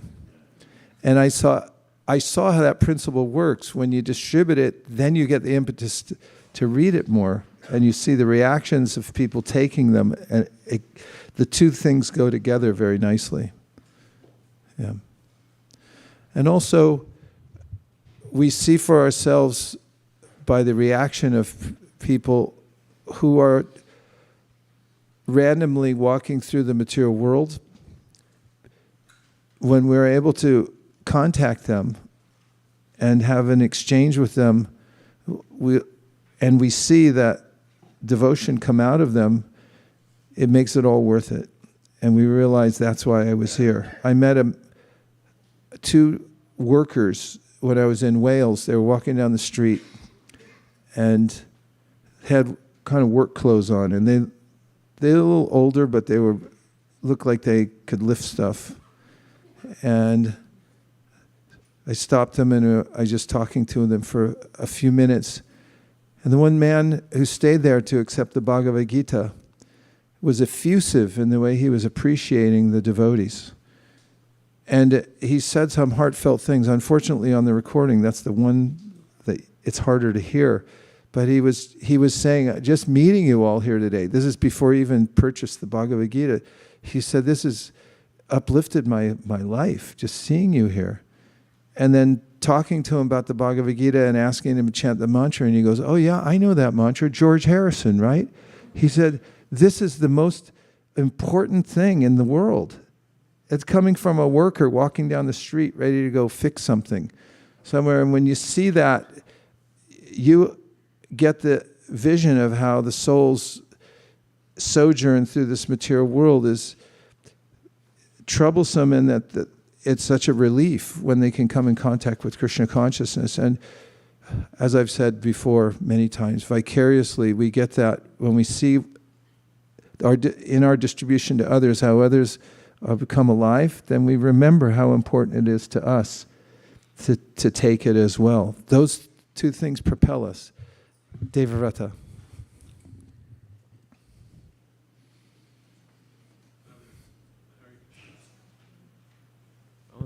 Hare Krishna.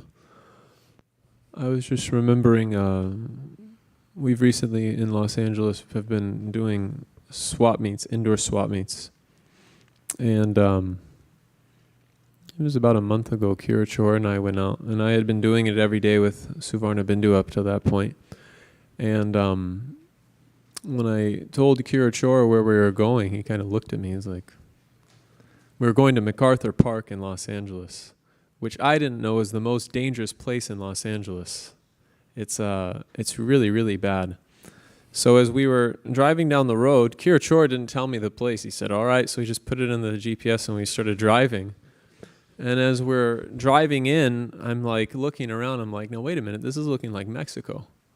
And then it was starting to look like India.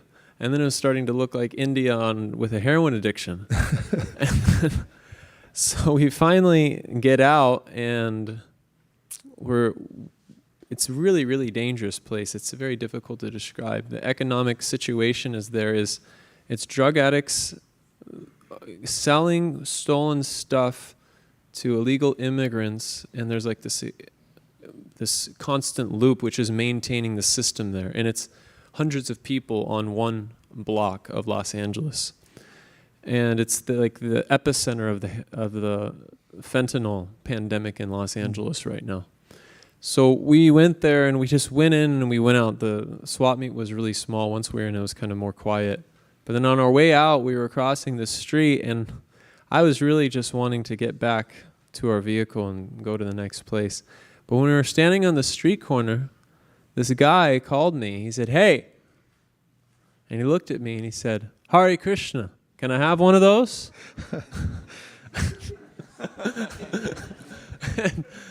I mean, he's like this tall black guy. He's just standing there, and he's got like chains in his ears. And I go up to him. I'm like, here you go. And then I was thinking within my heart, I was like, you have to ask him for a donation. You can't just give it for free.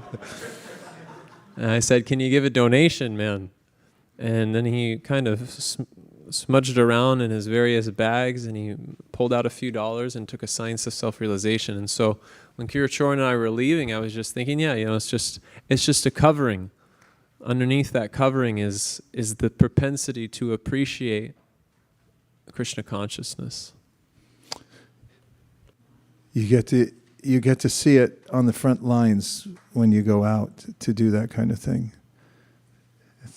So just a final word, which is a reassurance that this little bubble that we live in here, called ISKCON of Silicon Valley, is an authorized environment. There are challenges every one of us will have in our lives, emotionally, physically. What else is there? Sociologically. We all come from different backgrounds, and we have different sensibilities, various cultures, However, if we can imbibe the principles of the Bhagavad Gita and learn to appreciate the culture of Srimad Bhagavatam, really understand what it means, reality distinguished from illusion for the welfare of all, and that no more cheating, just surrender to God and do it in all the aspects of your life, then it'll become, it has become, what we're doing here becomes an effective environment for anyone who will come in. And the more we can adjust the environment to accommodate people so that they can come along with us, which is very much necessary. Shivananda saying on his way to Jagannath Puri, a dog ran up and said, and he said, he's in. That's the mood of the devotees. They just look and see. If it looks in somebody's eyes, oh, yeah, okay, come here. I know you only looked for a second, but you're in. Just like last night, there were, remember, Malini, there was a couple of, I don't know who they were, but they must have spoke Russian because you called in you called in Vaisesika. And that they were watching, and you could just tell there was something about them. They were new, right? Yeah? I'll just say one thing and I give it to. So the young mother and daughter, the daughter said that they were in Starbucks, drinking their coffee, I don't know what, and then she heard the singing Hare Krishna Mahamantra, and she said that she felt something in her body, that it's the things, actually she felt something, and immediately they came out. And they stopped, and they were like so mesmerized by the kirtan. And she was trying to translate it to her in Russian. So I felt that they will get more bhav if they spoke to Hare Krishna. Yeah, they were telling that they heard while we were coming for Harinam, we were speaking with devotees in Russian, so they heard that and they said, "Oh, we decided to follow also," and they were standing and looking how devotees are dancing, and then immediately they were telling that they're trying to meditate, and I told them about mantra, that different kind of meditation. So immediately, like those looks like pure souls, so they get attracted, and they want to come. They take us take our contacts, so just call us, invite us for the programs. So they're out on the streets. Yeah, just have to be there. So what I saw was them standing there. I looked back in anxiety. Malini picked up on it. She ran over. Then she got you. Then I saw you standing there for at least a half hour talking to them. And you could see in their countenances that they were just taking it all in. And as I observed that, I said, that's why we're here. We're looking for the souls who are going by, who we want that everywhere in all different aspects.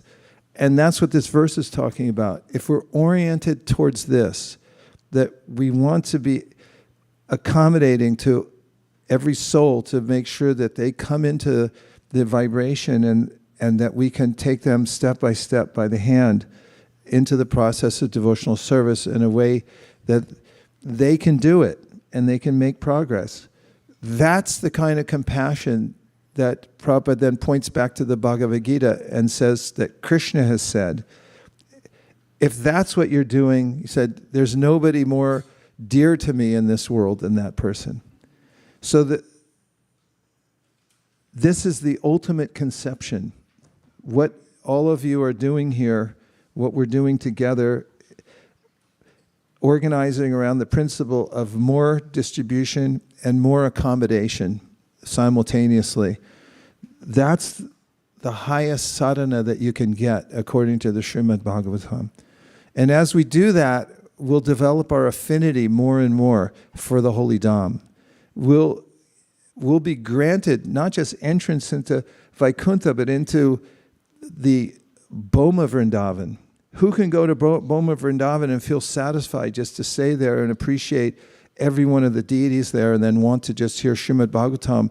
It's those who are out preaching to the poor conditioned souls in the material world. They're the ones that are able to go there and actually sit down and appreciate Vrindavan. So as it says in this verse, you get to go back to Vaikuntha, but even in this life, you get to go to what's even higher than Vaikuntha, which is Boma Vrindavan. the Vrindavan on earth where Krishna appeared, who gets to do that? And what I mean by get is that you actually want to go there. And so it's a complete process that we're engaged in, following in Prabhupada's footsteps, that he got it from his guru, he passed it on to us, the same service, and we're following. So I'm very grateful to everybody here within earshot, and I see everybody online and whoever's following this process. We're all in it together, and there are millions of adjustments to still be made to accommodate everybody. And as we do it, we'll find that our life goes by and that we prepare ourselves for going back to Godhead. And we do a lot of heavy damage to the materialistic world, which is so crazy. The whole material world, everyone's gone absolutely insane with all kinds of distractions, and we should feel really bad about that and try to recalibrate the environment by massive distribution of transcendental sound vibration through the written word, through Harinam Sankirtan, and through individually taking time with people to show them the path of devotional service till they can stand on their own 2 feet and then have a life for themselves. And that's the perfection of life. Om Tat Sat. Dear Srila Prabhupada, dear Shri Chaitanya Mahaprabhu, Shri Shri Panchatattva, Shri Shri Radha Madan Mohan, Shri Shri Lakshmi Nrsingadev, if you so desire, please let us all work together in a sense of harmony and compassion for this fallen souls. Let us save everyone in this material world, starting with ourselves, and create an environment that everyone will want to come into and never want to leave. Thank you for considering our request. And thanks for letting me go on in this class. Om Tat Sat. Everyone agrees with this prayer, in whole or in part. Please unmute and say Hare Krishna. Hare Krishna. Hare Krishna.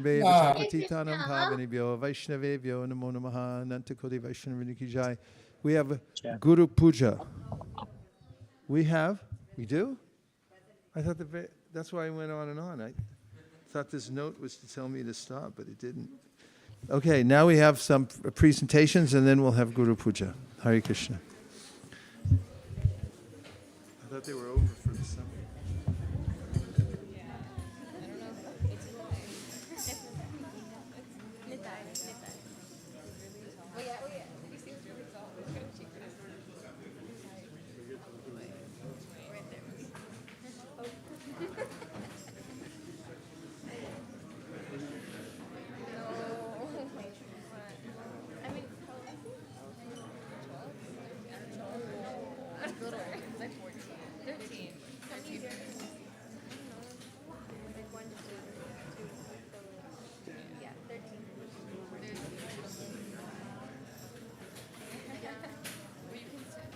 Hare Krishna, Hare Krishna.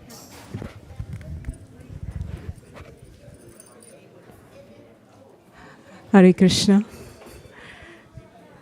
Thank you, Maharaj, for enlivening us with so much nectar this morning. We are very grateful to have you back after a long gap. We've been continuing our series on presentations by the students of the Kaishura class.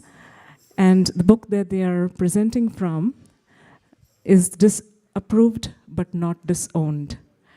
So in a sense, it's like a continuation of where Maharaj you left off on the topic that how Krishna, how he views the devotees.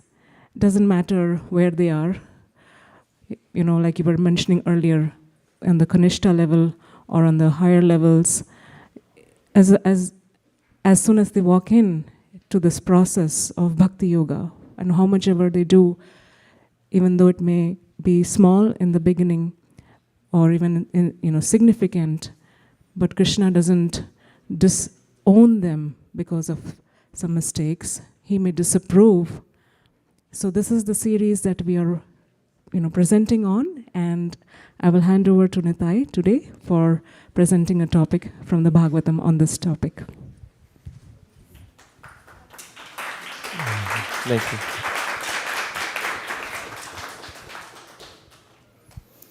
Hare Krishna, my name is Nitai. Today I will be explaining a peculiar competition from stories from the Bhagavatam and what lessons we should learn from them.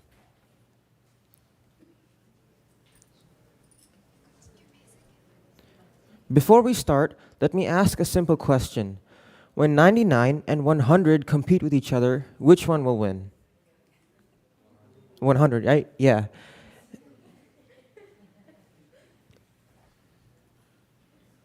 Now, what if there is a scenario where there's a student who scores 99 on an exam honestly and truthfully, and another student who scores 100 by copying off another person? Whose score is greater? Now, if we compare the numbers, yes, 100 is greater than 99. But if we compare the process and consciousness in attaining that number, 99 is more appreciated than 100.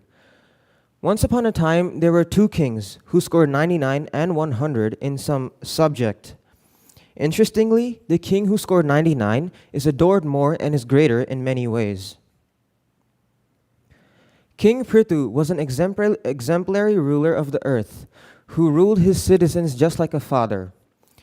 In the Vedic culture, great kings did sacrifices, yajnas, for the welfare of the citizens and to please God. Sacrifice or yajna is an act of making various offerings for the Supreme Lord or the demigods, whose pleasure gives prosperity and peace upon people and piety to the performer. Once, Prithu initiated the performance of 100 Ashwamedha yajnas in a place called Brahmavarta. Indra, the king of heaven, holds a record of performing 100 such yajnas, and therefore he is called Shatakratu. Prithu never intended to compete with or outsmart Indra. His sacrifices were ultimately meant for satisfying the Supreme Lord Vishnu, whose mercy is the source of all prosperity for everyone. And his mercy is the source of all prosperity for everyone. Yes, but Prithu never, and then Indra became envious and insecure, seeing Prithu also doing 100 sacrifices. He didn't want anyone to excel him or beat his record. Unable to accept the glory of Prithu, Indra thought of deceitfully subduing his power. Once Prithu successfully completed 99 sacrifices and commenced the 100th sacrifice, envious Indra became invisible, falsely dressing like a mendicant, and stole the sacrificial horse. Atri Muni, one of the priests of Prithu, saw that Indra had stolen the horse and informed the son of Prithu about Indra's trick. Prithu's son immediately followed Indra to kill him. Prithu's son immediately, but he didn't shoot arrows because Prithu was in the form of a sannyasi. Indra immediately gave up his form of a sannyasi as well as the horse, and he disappeared from the spot. Prithu's son, the great hero, brought back the horse, and seeing this great act, the sages named him Vijitashva, the one who has won the horse. Powerful Indra repeatedly tried to steal the horse again and again, but Vijitashva retrieved the horse again and again, but spared Indra's life, honoring his attire. The dress of a sannyasi is a symbol of renunciation, but Indra wore it with great attachment to material enjoyment, the exact opposite of renunciation. And Prithu Maharaj became very angry, so he took up his own bow and arrows to kill Indra personally. The priests then requested Prithu not to kill Indra, instead suggesting to call him by Vedic mantras and offer him into the sacrificial fire.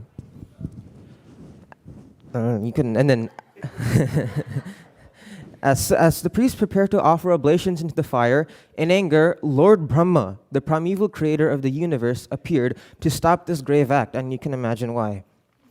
Lord Brahma told Prithu, "Both you and Indra are parts and parcels of the Supreme Lord Vishnu and are thus non-different. Therefore, you should not be angry with each other. Stop this sacrifice, for it induced stubborn Indra to introduce such irreligious aspects. You have appeared to protect the religious principles. Considering the purpose of your appearance, stop these irreligious systems created by Indra." Later, Lord Vishnu brought Indra to Prithu. Indra became repentant and fell at the feet of Prithu. Prithu compassionately forgave him without any grudges and embraced him. Thus, Lord Brahma dealt with the situation in a way where he announced the glorious qualities of King Prithu for all the generations to come, and brought a positive transformation in Indra's character too. Later, Indra resumed his role as ruler of heaven and continued to contribute to the cosmic management. By his devotion and meticulous performance of sacrifices, Prithu pleased Lord Vishnu and received his favor. Here are the key learnings that we can grasp through this story. The first one is that even in heaven there is envy, which is a reference to Indra. Even those who work with pure intentions can face opposition from envious individuals, as envy is a powerful destructive force that even affects exalted demigods, can destroy oneself, and can escalate from a mere feeling to harmful actions if not addressed early. The next one is about stubbornness and irresponsibility, which is also a reference to Indra. While it is natural to be attached to one's accomplishments and desires, one should avoid stubbornly repeating mistakes, knowing the consequences, and remain responsible towards others. The third one is about timely intervention and faith in God, which is referencing the character of Brahma. We should submit to the will of higher powers, while a mature leader balances sensitivity and strictness to resolve conflicts without excluding everyone. Next, there is submissiveness and flexibility, which is all about Prithu. A submissive and flexible person gains a broader understanding and adapts for higher principles and others' welfare, while a stubborn, rigid person blocks good advice and causes greater harm. The last one is about character versus accomplishment, and this one is also about Prithu. Selfless compassion and forgiveness can transform even the most envious hearts, Indra, and glory lies in the quality of one's consciousness and character rather than accomplishments. To conclude, here is a verse describing the benefits of hearing the glories of Prithu Maharaj. Anudinamidam adarena shrinvan Prithu charitam pratayan vimukta sangaha Bhagavati bhava sindhu pota pade sachanipunam labhate ratim manushyaha. Whoever with great reverence and adoration regularly reads, chants, and describes the history of Prithu Maharaj's activities will certainly increase unflinching faith and attraction for the lotus feet of the Lord. The Lord's lotus feet are the boat by which one can cross the ocean of nations. Thank you for listening to my presentation.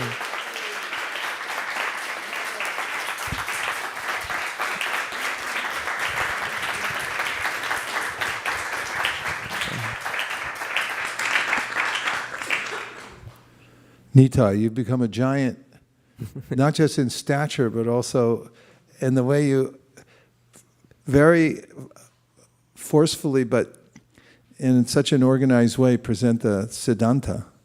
And I think this is one of those talks that we won't forget because of how we got captured by the story.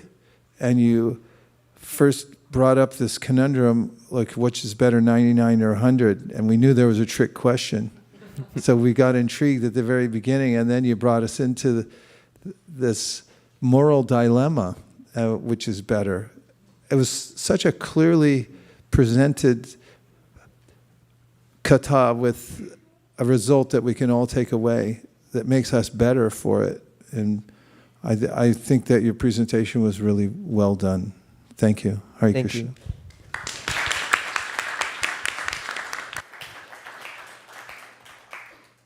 Any questions or reflections? Anyone else? Comments?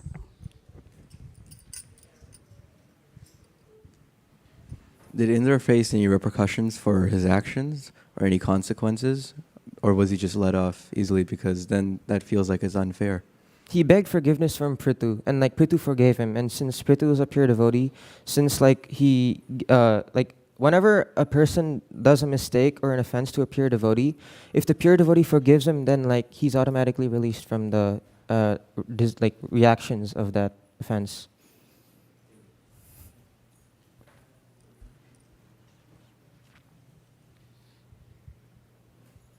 Any other questions or comments? Okay. All right. Thank you so much, Nitai. We'll stop here. Thank you.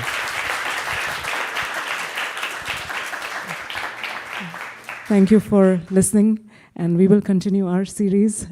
This book is actually written by Gaurang Darshan Prabhu, has wonderful stories extracting the real essence and a practical application of Srimad Bhagavatam. So we will continue this series going forward as well. Thank you so much. Hare Krishna.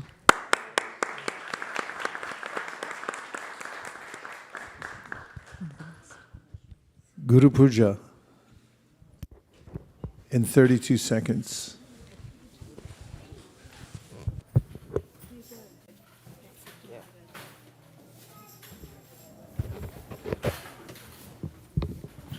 We can give this to Maharaj.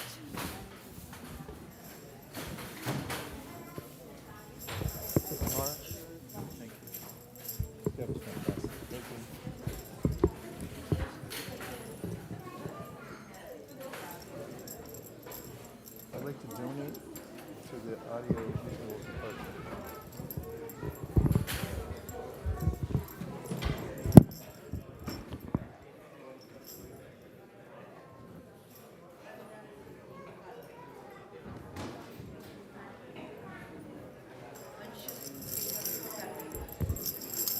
Chariya Vaishnava Seva Nistara Paye Chekeva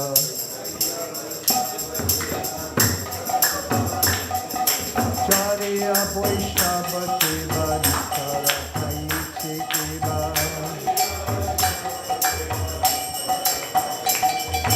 Chariya Vaishnava Seva Nistara Paye Chekeva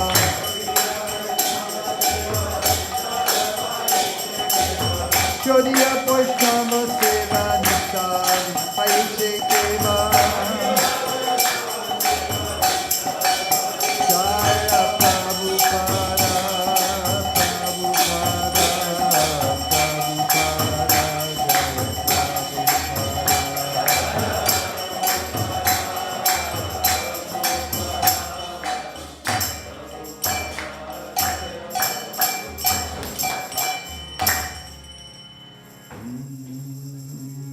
Namasheshtam Manamapi Shachiputramatra Sarupam Shirupam Kasyagrajam Urupari Maturim Goshtavakim Radha Kundam Girivanamoho Radhika Madhavasham Prapto Yasya Pratitipipaya Shri Guru Mahamratosmi Hey Guru Gyanadadina Bando Swananda Data Paranaika Sindo Vrindavana Siya Hitavatar Rasida Radha Pranaya Prachara He Dina Bando Kodanaika Sindo Kuru Prasadam Mai Mandam Mudhe Taksha Padare Bahupapagare Tatpada Padme Stumashishta Krishne Naivo Payantya Paktim Kabayasta Desha Ramayushakti Kridam Vidamudasvaranta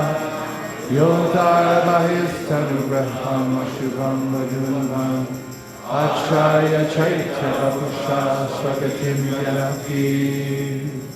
Without serving the representative of Krishna, nobody can approach Krishna. I bow down to the beautiful lotus feet of my spiritual master, by whose causeless mercy I obtained the supreme holy name, the divine mantra, the service of the son of Shachi Mata, the association of Srila Surup Damodar, Rupa Goswami and his older brother Sanatana Goswami, the supreme abode of Mathura, the blissful abode of Vrindavan, the divine Radhakund in Govardhan Hill, and the desire within my heart for the loving service of Sri Radhika and Madhava in Vrindavan. O spiritual master, O giver of divine wisdom, O friend of the fallen, You are the giver of your own bliss, and you are the only ocean of mercy. Although dwelling in Vrindavan, you have descended for the welfare of fallen souls like myself, and you are preaching the divine love of Radha for Krishna. Please be kind upon me. O friend of the lowly, O Gurudev, you are the only ocean of mercy. I am a dull fool and have committed hundreds of thousands of offenses. I have fallen into a dense myriad of sins. Therefore grace me with your mercy, so that my mind may be fixed on your lotus feet, Amen. O my Lord, transcendental poets and experts in spiritual science could not fully express their indebtedness to you, even if they were endowed with the prolonged lifetime of Brahma. For you appear in two features, externally as the Acharya and internally as the Supersoul, to deliver the embodied living being by directing him how to come to him. The lotus feet of our spiritual master are the only way by which we can attain pure devotional service. I bow to his lotus feet with great awe and reverence. By his grace one can cross the ocean of material suffering and obtain the mercy of Krishna. Our only wish is to have our consciousness purified by the words emanating from his lotus mouth. Attachment to his lotus feet is the perfection that fills all desires. He opens our darkened eyes and fills our hearts with transcendental knowledge. He is our Lord, birth after birth. From him ecstatic prema emanates. By him ignorance is destroyed. The Vedic scriptures sing his character. Our spiritual master is the ocean of mercy, the friend of the poor, and the Lord and Master of the devotees. O Master, be merciful unto us. Give us a shade of your lotus feet. Your fame is spread all over the three worlds. Sri Guru Charana Padma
Nityananda Shri Advaita Gadadhar Shivasadi Gaur Bhakta Vrinda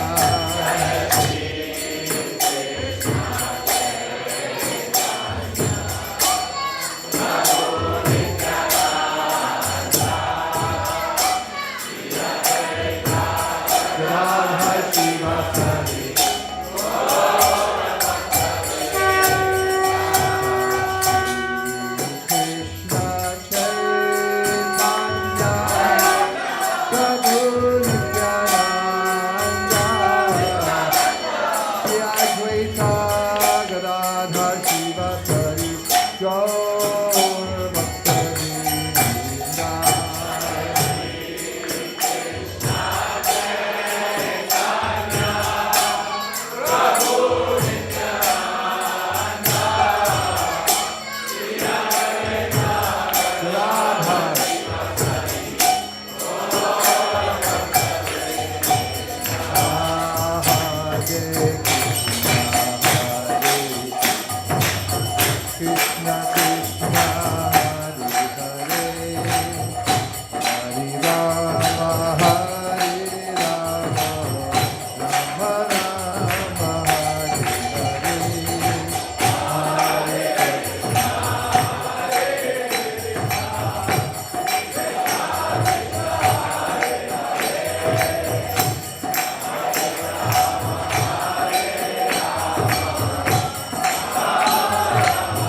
Hare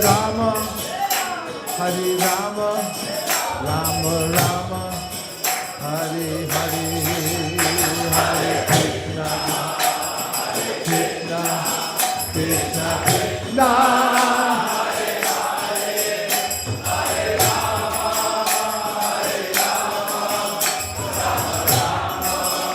Hare Radhaya Namaha, Krishna Yadavaya Namaha, Yadavaya Madhavaya Keshavaya Namaha,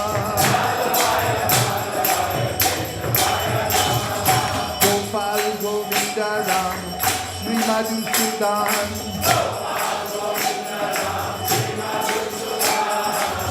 Giri Hari Govinath, Madan Mohan,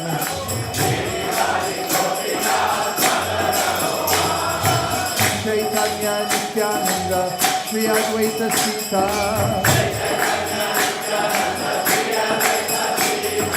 Hari Guru Vaishnava, Bhagavad Gita,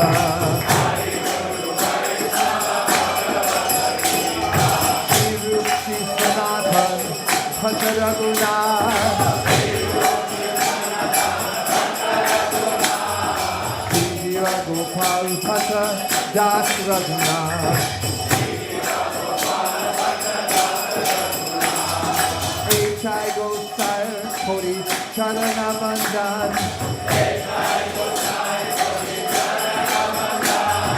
Jaha Hote Dignanath Abhishta Puran, H.I. Gosai Jar Mital Das, Hansavara Padarinu Bora Panchagras, 500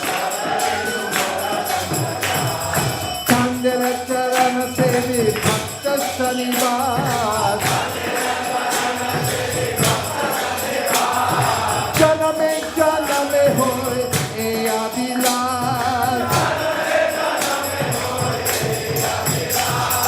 Echai Gosai Jale Rajya Koilava,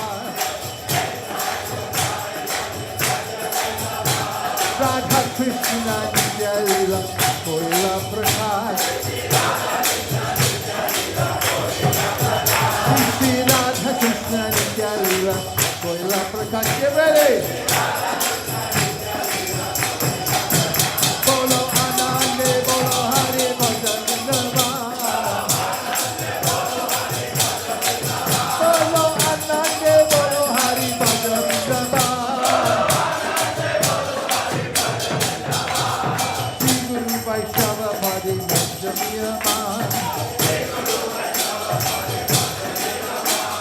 Sri Guru Vaishnava Padma Koriyas,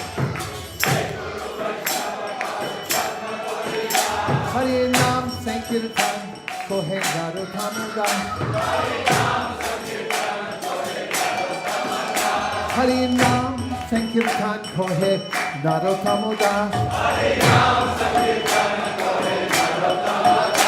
Hare Nam Sankirtan Kohe Narottamada, Hare Krishna, Hare Krishna, Krishna Krishna, Hare Hare, Hare Rama, Hare Rama, Rama Rama, Hare Hare.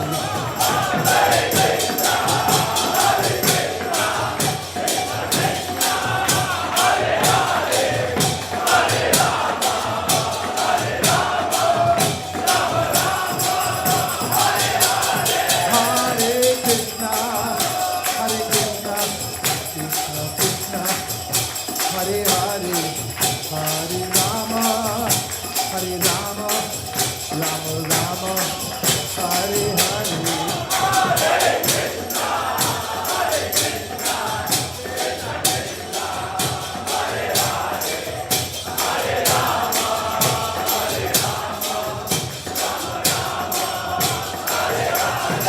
Hare Krishna, Hare Krishna, Krishna Krishna, Hare Hare, Hare Rama, Hare Rama, Rama Rama, Hare Hare.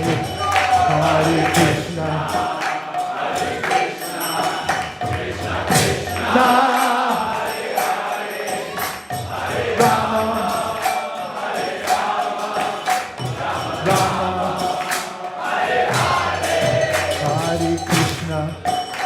Hare Krishna, Krishna Krishna, Hare Hare, Hare Rama, Hare Rama, Rama Rama, Hare Hare, Hare Krishna, Hare Krishna, Krishna Krishna.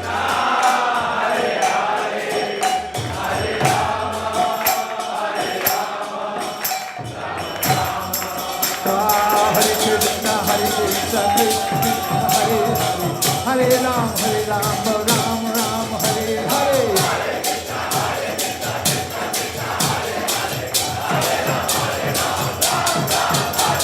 Hare Krishna, Krishna Krishna, Hare Hare. Hare Ram, Ram Ram, Hare Hare.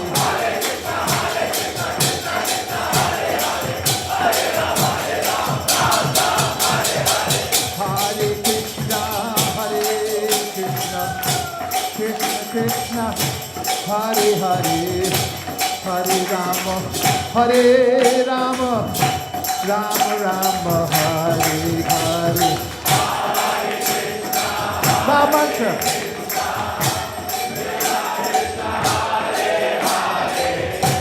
Hare Rama, Srimad Bhagavatam. Hare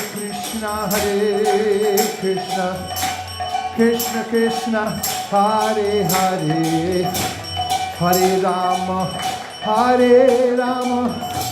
Rama Rama, Hare Hare. Hare Krishna, Krishna Krishna, Hare Hare.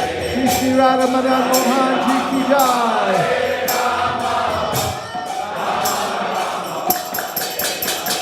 Hare Krishna, Krishna Krishna, Hare Hare, Hare Ram, Rama Rama, Hare Hare. Hare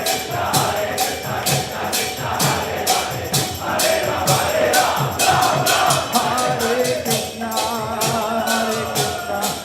Krishna Krishna, Hare Hare, Hare Ram, Rama Rama, Hare Krishna, Krishna Krishna, Hare Hare, Hare Rama, Rama Rama, Hare Hare.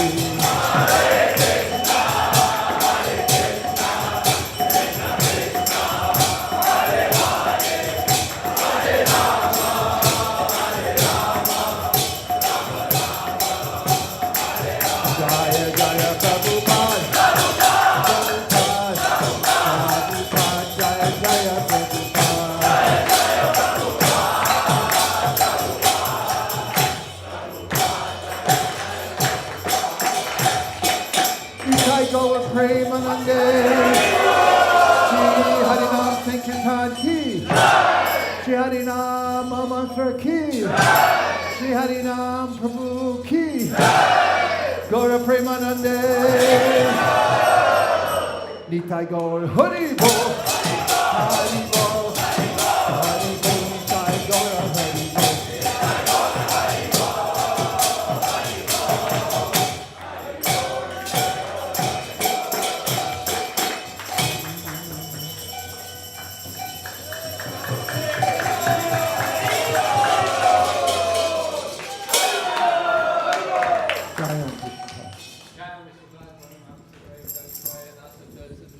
His Divine Grace, Srila A.C. Bhaktivedanta Swami, Srila Prabhupada ki, Ananta Gota Vaishnavani ki jai, Namacharya Srila Haridas Thakur ki jai, ISKCON founder Acharya Srila Prabhupada ki jai, Name Srila Ho Sri Krishna Chaitanya Prabhu Nityananda Sri Advaita Gadadhar Sri Vasudhi Gaur Bhaktivinoda ki jai, Sri Radha Krishna Gopinath Shamakund Radhakund Giri Govardhan ki jai, Sri Vrindavanam ki jai, Sri Maya Purnabhidam ki jai, Gamgamaya ki jai, Jumaya ki jai, Dosa Devi ki jai, Bhakti Devi ki jai, Samaveda Bhakti Vrinda ki jai, Vaisesika Prabhu ki jai. All glory some of devotees, all glory some of devotees, all glory some of devotees, all glory, Shri Shri Guru and Shri Gauranga.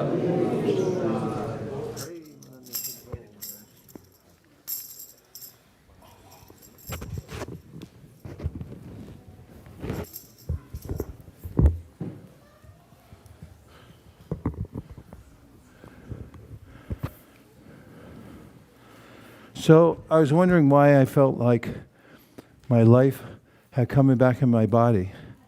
Even more than usual when I come back here. That's when I realized that our very own Damodar Vamsidhari Prabhu, Aruna Madhavi, Unnati, and Vasudev have come from India all the way here just to be at ISV. And that's why I feel like that. Such valuable members of the community, and last night when we were all standing together after the Harinam, although they lived so far away, I felt there's no separation. I was so delighted to hear that Vasudeva and Unnati were saying, yeah, we grew up here. This is our home. So this is your home. Those of you who don't know, especially Damodar Vamsidhari Prabhu, even though he's so busy, he's been a CEO, now he runs some company and flies back and forth from Bangalore to Pune all the time, constantly. He's always communicating with me, with the rest of the board members, and his heart and soul and vision are fixed here at ISV. So we'd like to welcome them back, albeit for a short amount of time before they, well, I won't say any more. It's up to you. So please welcome back our very dear family all the way from Pune. That's it. Gotta go more and more and more and more.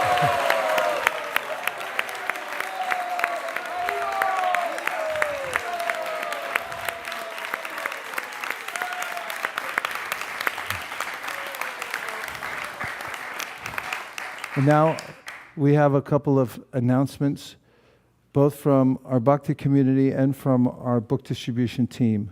So please tell us how things are going and what opportunities we have.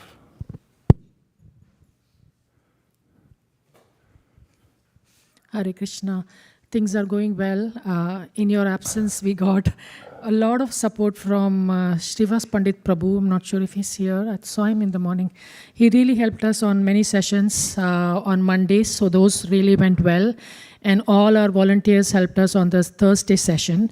So in case you all don't know, we have a community called Bhakti Community. And if you give books to newcomers today or tomorrow, you can quickly sign them up on Bhakti Community, and they are ready to attend a session with us on Monday. If you give them books on Tuesday or Wednesday, they are ready to attend a session with us on Thursday. Because the way we have organized these sessions is no matter whenever you give them books, they can just join any session anytime without needing any prior knowledge about anything. That's how the program is organized. And we have nice set of devotees who give who lead these programs. We give them a nice environment, and then we also have in-person programs at home, which are very, very simple. They don't need to attend any prior sessions again. Very simple mantra meditation, nice divine food, nice people around. People love those programs. So please bring them on. It's important that when we give them books, we just don't leave them there. We handhold them for a long, long time. So please remember that we have this program running. Simply when you give books, go to bhakticommunity.com. There are only 4 fields you need to ask them to fill out for you. Their name, their phone number, email ID, and your name, who is their contact. That's all. Then our team will take it over. Now coming to the team who takes over, we are really in need of volunteers. The only qualification that we need from volunteers is give yourself all in all. If you're ready for that challenge, if you want to give yourself all in all, which you all are already, and if you want to do more, stretch more, please consider helping us, because we want help to help the newcomers to take them forward on their bhakti journey. So please be instrumental, be that instrument for them if you have the time, little bit time, and we can engage you in that service. Hare Krishna. Thank you.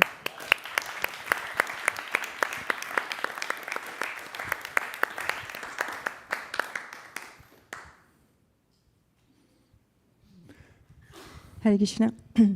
It's like rain after a very hot sun, where Vaisesika Prabhu and Nirakala Mataji both come back to ISV to cool us all down here. And the weather is also cooling down next week. So thank you so much, Prabhu and Mataji, for coming back. And also nice to have Damodar Prabhu here, just in time for Bhaktivinoda Thakur Marathon. Yay. So our Bhaktivinoda Thakur Monthly Sankirtan Festival will be concluding tomorrow when we make the offering to Srila Prabhupada in the Sunday feast. And our goals are very simple, to distribute at least 108 Srimad Bhagavatam sets and start our Bhadra campaign this month. A lot has happened in the last 1 month. And the update I just wanted to share, couple of things, is that the Western Sankirtan team is doing a lot of traveling Sankirtans. One, we know that Krishna Saka Prabhu and Kamalakshi Mataji are leading, and then also Achyuta Chaitanya Prabhu, Manjari Gopika, and Kishori also went for a traveling Sankirtan. So we have a couple of things lined up for today's announcements. I just want them to share their experiences a little bit so that we all get an idea of what traveling Sankirtan is like that. Achyuta Chaitanya Prabhu, he was here, yeah. Would you come up and share some? Please come here, Prabhu.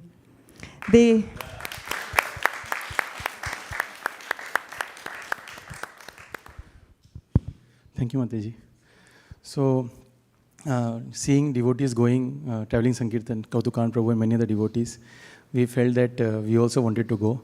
So, we asked Krishna Saka Prabhu, when can we come? He said, just come anytime you want. And we went for 3 days. And while we were there, we were actually thinking that already their life is very austere. They have like a 4 square feet of space to do cooking and all, plus 3 devotees more. It is not easy. So, but we felt that they were very welcoming, and they, whoever is coming, they just wanted to help in traveling Sankirtan. So it was very nice. And another thing I was thinking was, because kids are very young and it can be very austere, but it was the opposite. Kishori had a blast over there. She was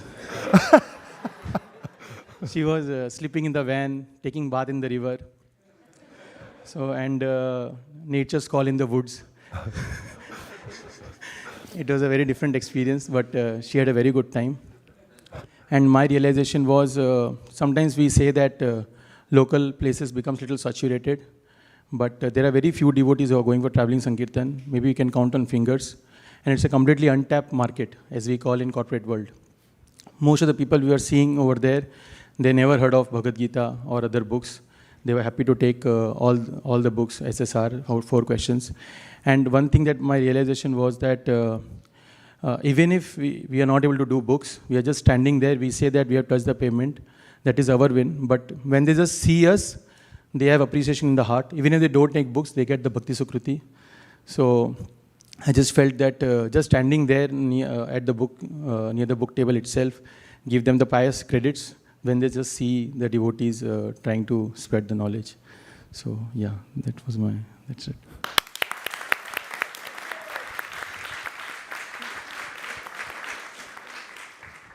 I think, like Prabhu mentioned, it was, of course, we were inspired by Krishna Saka Prabhu and Kamalakshi Radha Mataji, like how they were, going in person, we could see how their life was very simple. There was a lot of austerity, a lot of challenges at every step, but they were so joyful. And their mood was always like, we want to please Guru and Krishna. Constantly, and not just during book distribution.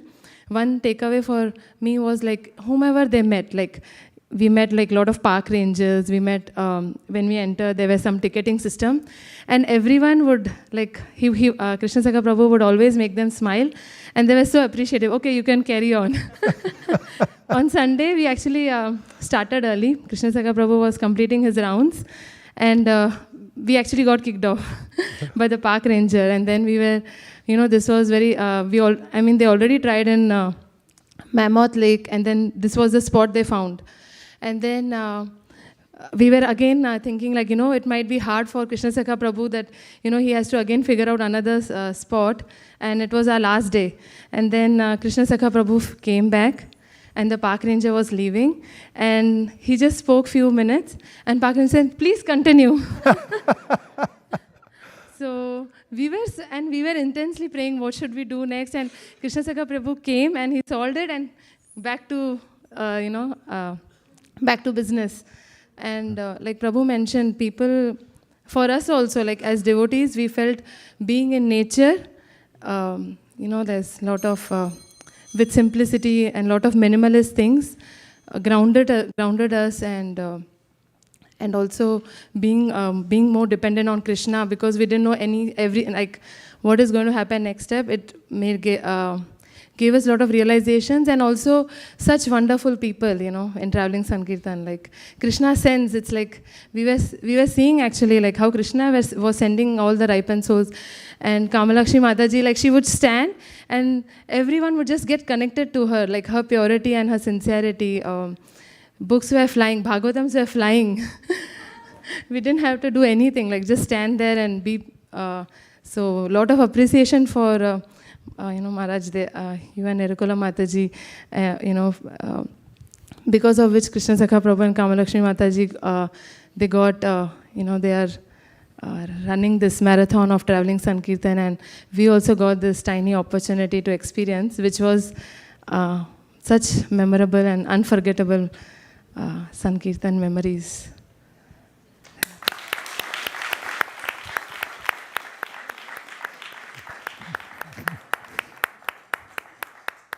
Thank you very much for sharing your experiences. It was so enlivening. And back home here also, we had our youth, a group of 3 devotees who went to Oakland. And one of the devotees, Advaita, is here. Advaita, would you like to share something quickly? Hare Krishna. Thank you, Mataji. So, Advait, Akshanita, and I went to the Oakland Farmers Market, and it had been a few months since I've gone on book distribution, so I was thinking, oh my God, do I still remember how to talk about these books? Do I remember what to say? So I'm standing there, and I don't have to approach anybody. People are coming to our table, our tent at the farmer's market. And so after a few people come towards us and they take books, I go and I step to the side and I walk as if I'm coming to the table, and I see what's so appealing to these people that they don't just walk past. Almost half of them stop at our table before walking past. And it was nothing special. I'm used to these books. I grew up around them. So to me it was nothing special, but which means that it was the books themselves. They were so attractive. The sign we had up probably attracted them. And so, we just had to put in a little bit of effort, but the books sell themselves. That's one of the realizations I had. And Satya Sankalpa Prabhu took us out. So, thank you to him. And another thing that we went through is that some people from another faith were harassing us after we set up a tent in another spot. And so we moved away. And sometime later, we distributed to another very nice gentleman. And towards the end of our conversation, he took some books. We found out that he was from the same faith of the people that had given us a hard time earlier and caused us to move away. And you'd have never expected that, 2 polar opposite people can be from the same faith. And it made me think that it's not the denomination of what people are under. It's not what they, how they grew up. It's kind of who they are inside that determines whether they are receptive or not to these books, and I appreciated that. Thanks. Sadhu, sadhu. Wow. Thank you, Advaita, for sharing such wonderful experiences. And we had one other thing, our Cupertino, or gold mine, the Indian store. The store owner, India Cash and Carry, said that we have been distributing every single Saturday for the last 1 year. Somehow he said, I think it's time for you to move on. So we were just going to different places to see what is our next spot. So we reached this place called Apna Bazaar, which is also very close to the temple, like maybe 1-2 miles. And Namsmaran, the owner of the store, is not very favorable to Hinduism in general.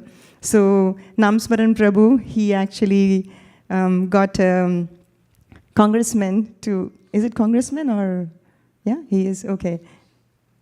Yeah, his Ritesh Tandon. He took him and he went to the store owner and he said, if you touch these guys, you'll hear from me. So we were happy. Nobody was touching us. We were happily distributing books. And the best part of that store is that it's open 24 hours. Haribol!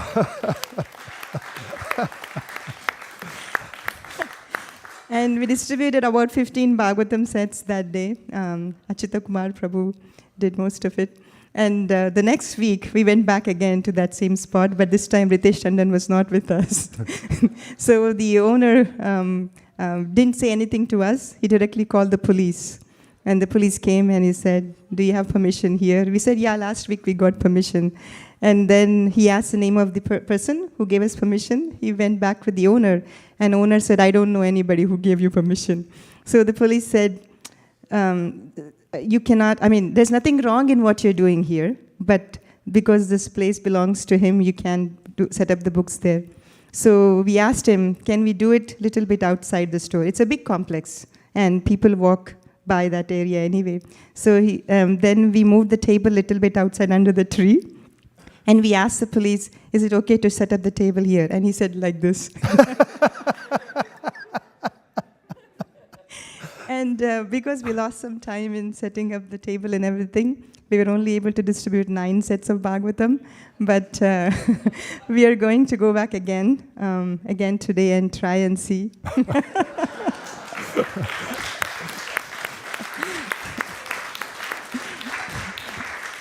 It was such a nice experience to be out there and face all the different adversities that Krishna throws you on at your way.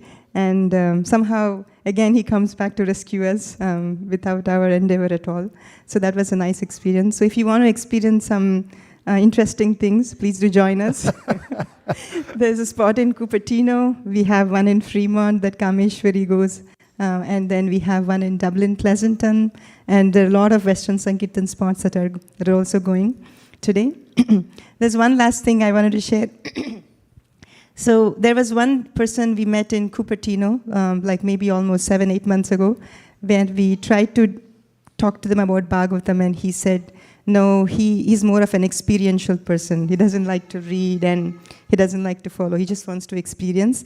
And he said he's almost there to get the perfect experience, and he doesn't want to be disturbed by all these books. And I mean, you meet all sorts of people. And then last week, we met him again at Apna Bazaar. And then he said, when I saw him, I said, oh, you're back. And he said, you remember me? I mean, he was so happy that somebody actually remembers him. And he started thanking me, and he said that, thank you for telling me about the temple. And one day he came here to ISV after we spoke to him. It was pouring out there, and there was no place to even stand inside the temple room, and you were leading the Kirtan, Prabhu. And he said that experience he got in the Kirtan, he said that he never had it before. And he was so happy. He was thanking like many, many times, saying that thank you so much for letting us know about this. So I was just thinking, it's not that only if they take a book or a set, it's a success, but we don't know what's happening behind the scenes. Maybe they're getting much more deeper than what just reading a book, because everybody has different paths. So it's nice to meet people, give them a good experience, and let them come back whenever they want and however they want. So it's all Bhaktivinoda Thakur's mercy.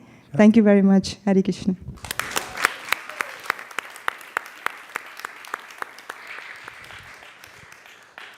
Other announcements?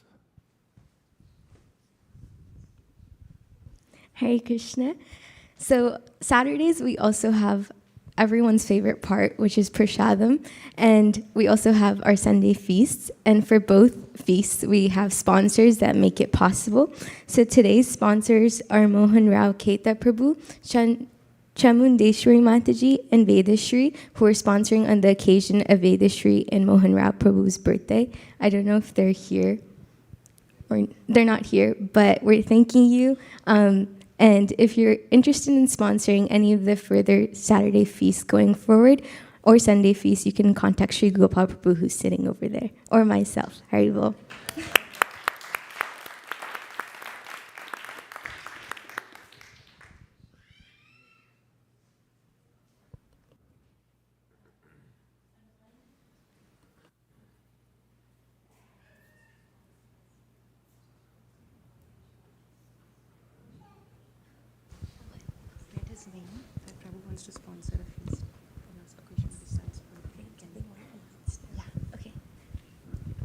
Hare Krishna, we just got a sponsor based off of the announcement.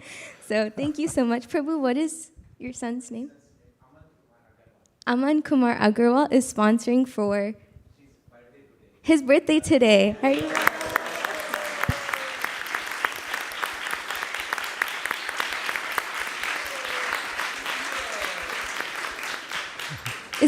Is this your first time coming to the temple? Welcome. Thank you so much and happy birthday.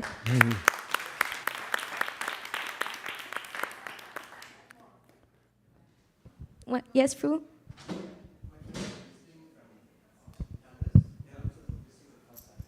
Welcome. Haribol.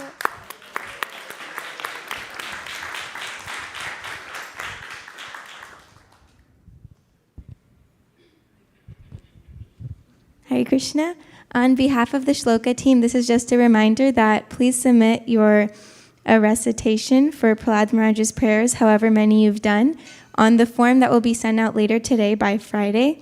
And then you will be getting a token of appreciation the coming Saturday. And now for the cooks.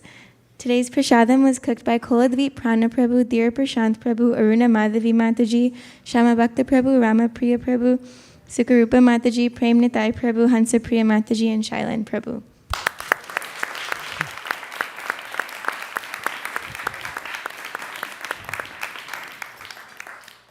Anyone else? Anything? Shari Dadvidja Jorendriya Tahika Jibe Pele Vishaya Sagare Karma Jidivayati Loba Moisu Durmati Take Jeta Katita Samshare Krishna Bodha Doyamoy Kori Bare Jihvajar Shaprasharana Dilobai Shayanamrita Pao Radha Krishna Gunagao Preme Dako Shri Chaitanya Nitai Preme Dako Shri Chaitanya Nitai Ma Prasade Govinde Rama Prabhu Vaishnava Sarva Punya Prasadajan Krishna Sona Dagaya Setu Sare Sarva Krishana Adi Asya Vijaya Se Sasranande Satoya Setu Sirikaya Krishna Sekaya Krishna Prakanda Bhakavankara Chaitika Ujita Bhavina Dasa Sarvamaya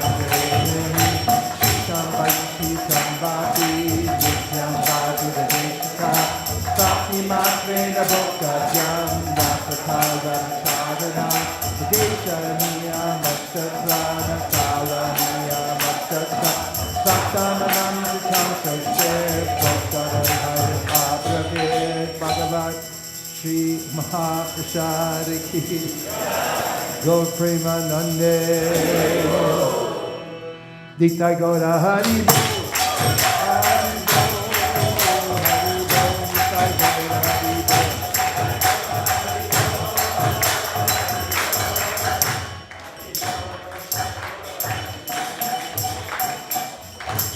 Please come take prasadam. Hare Krishna.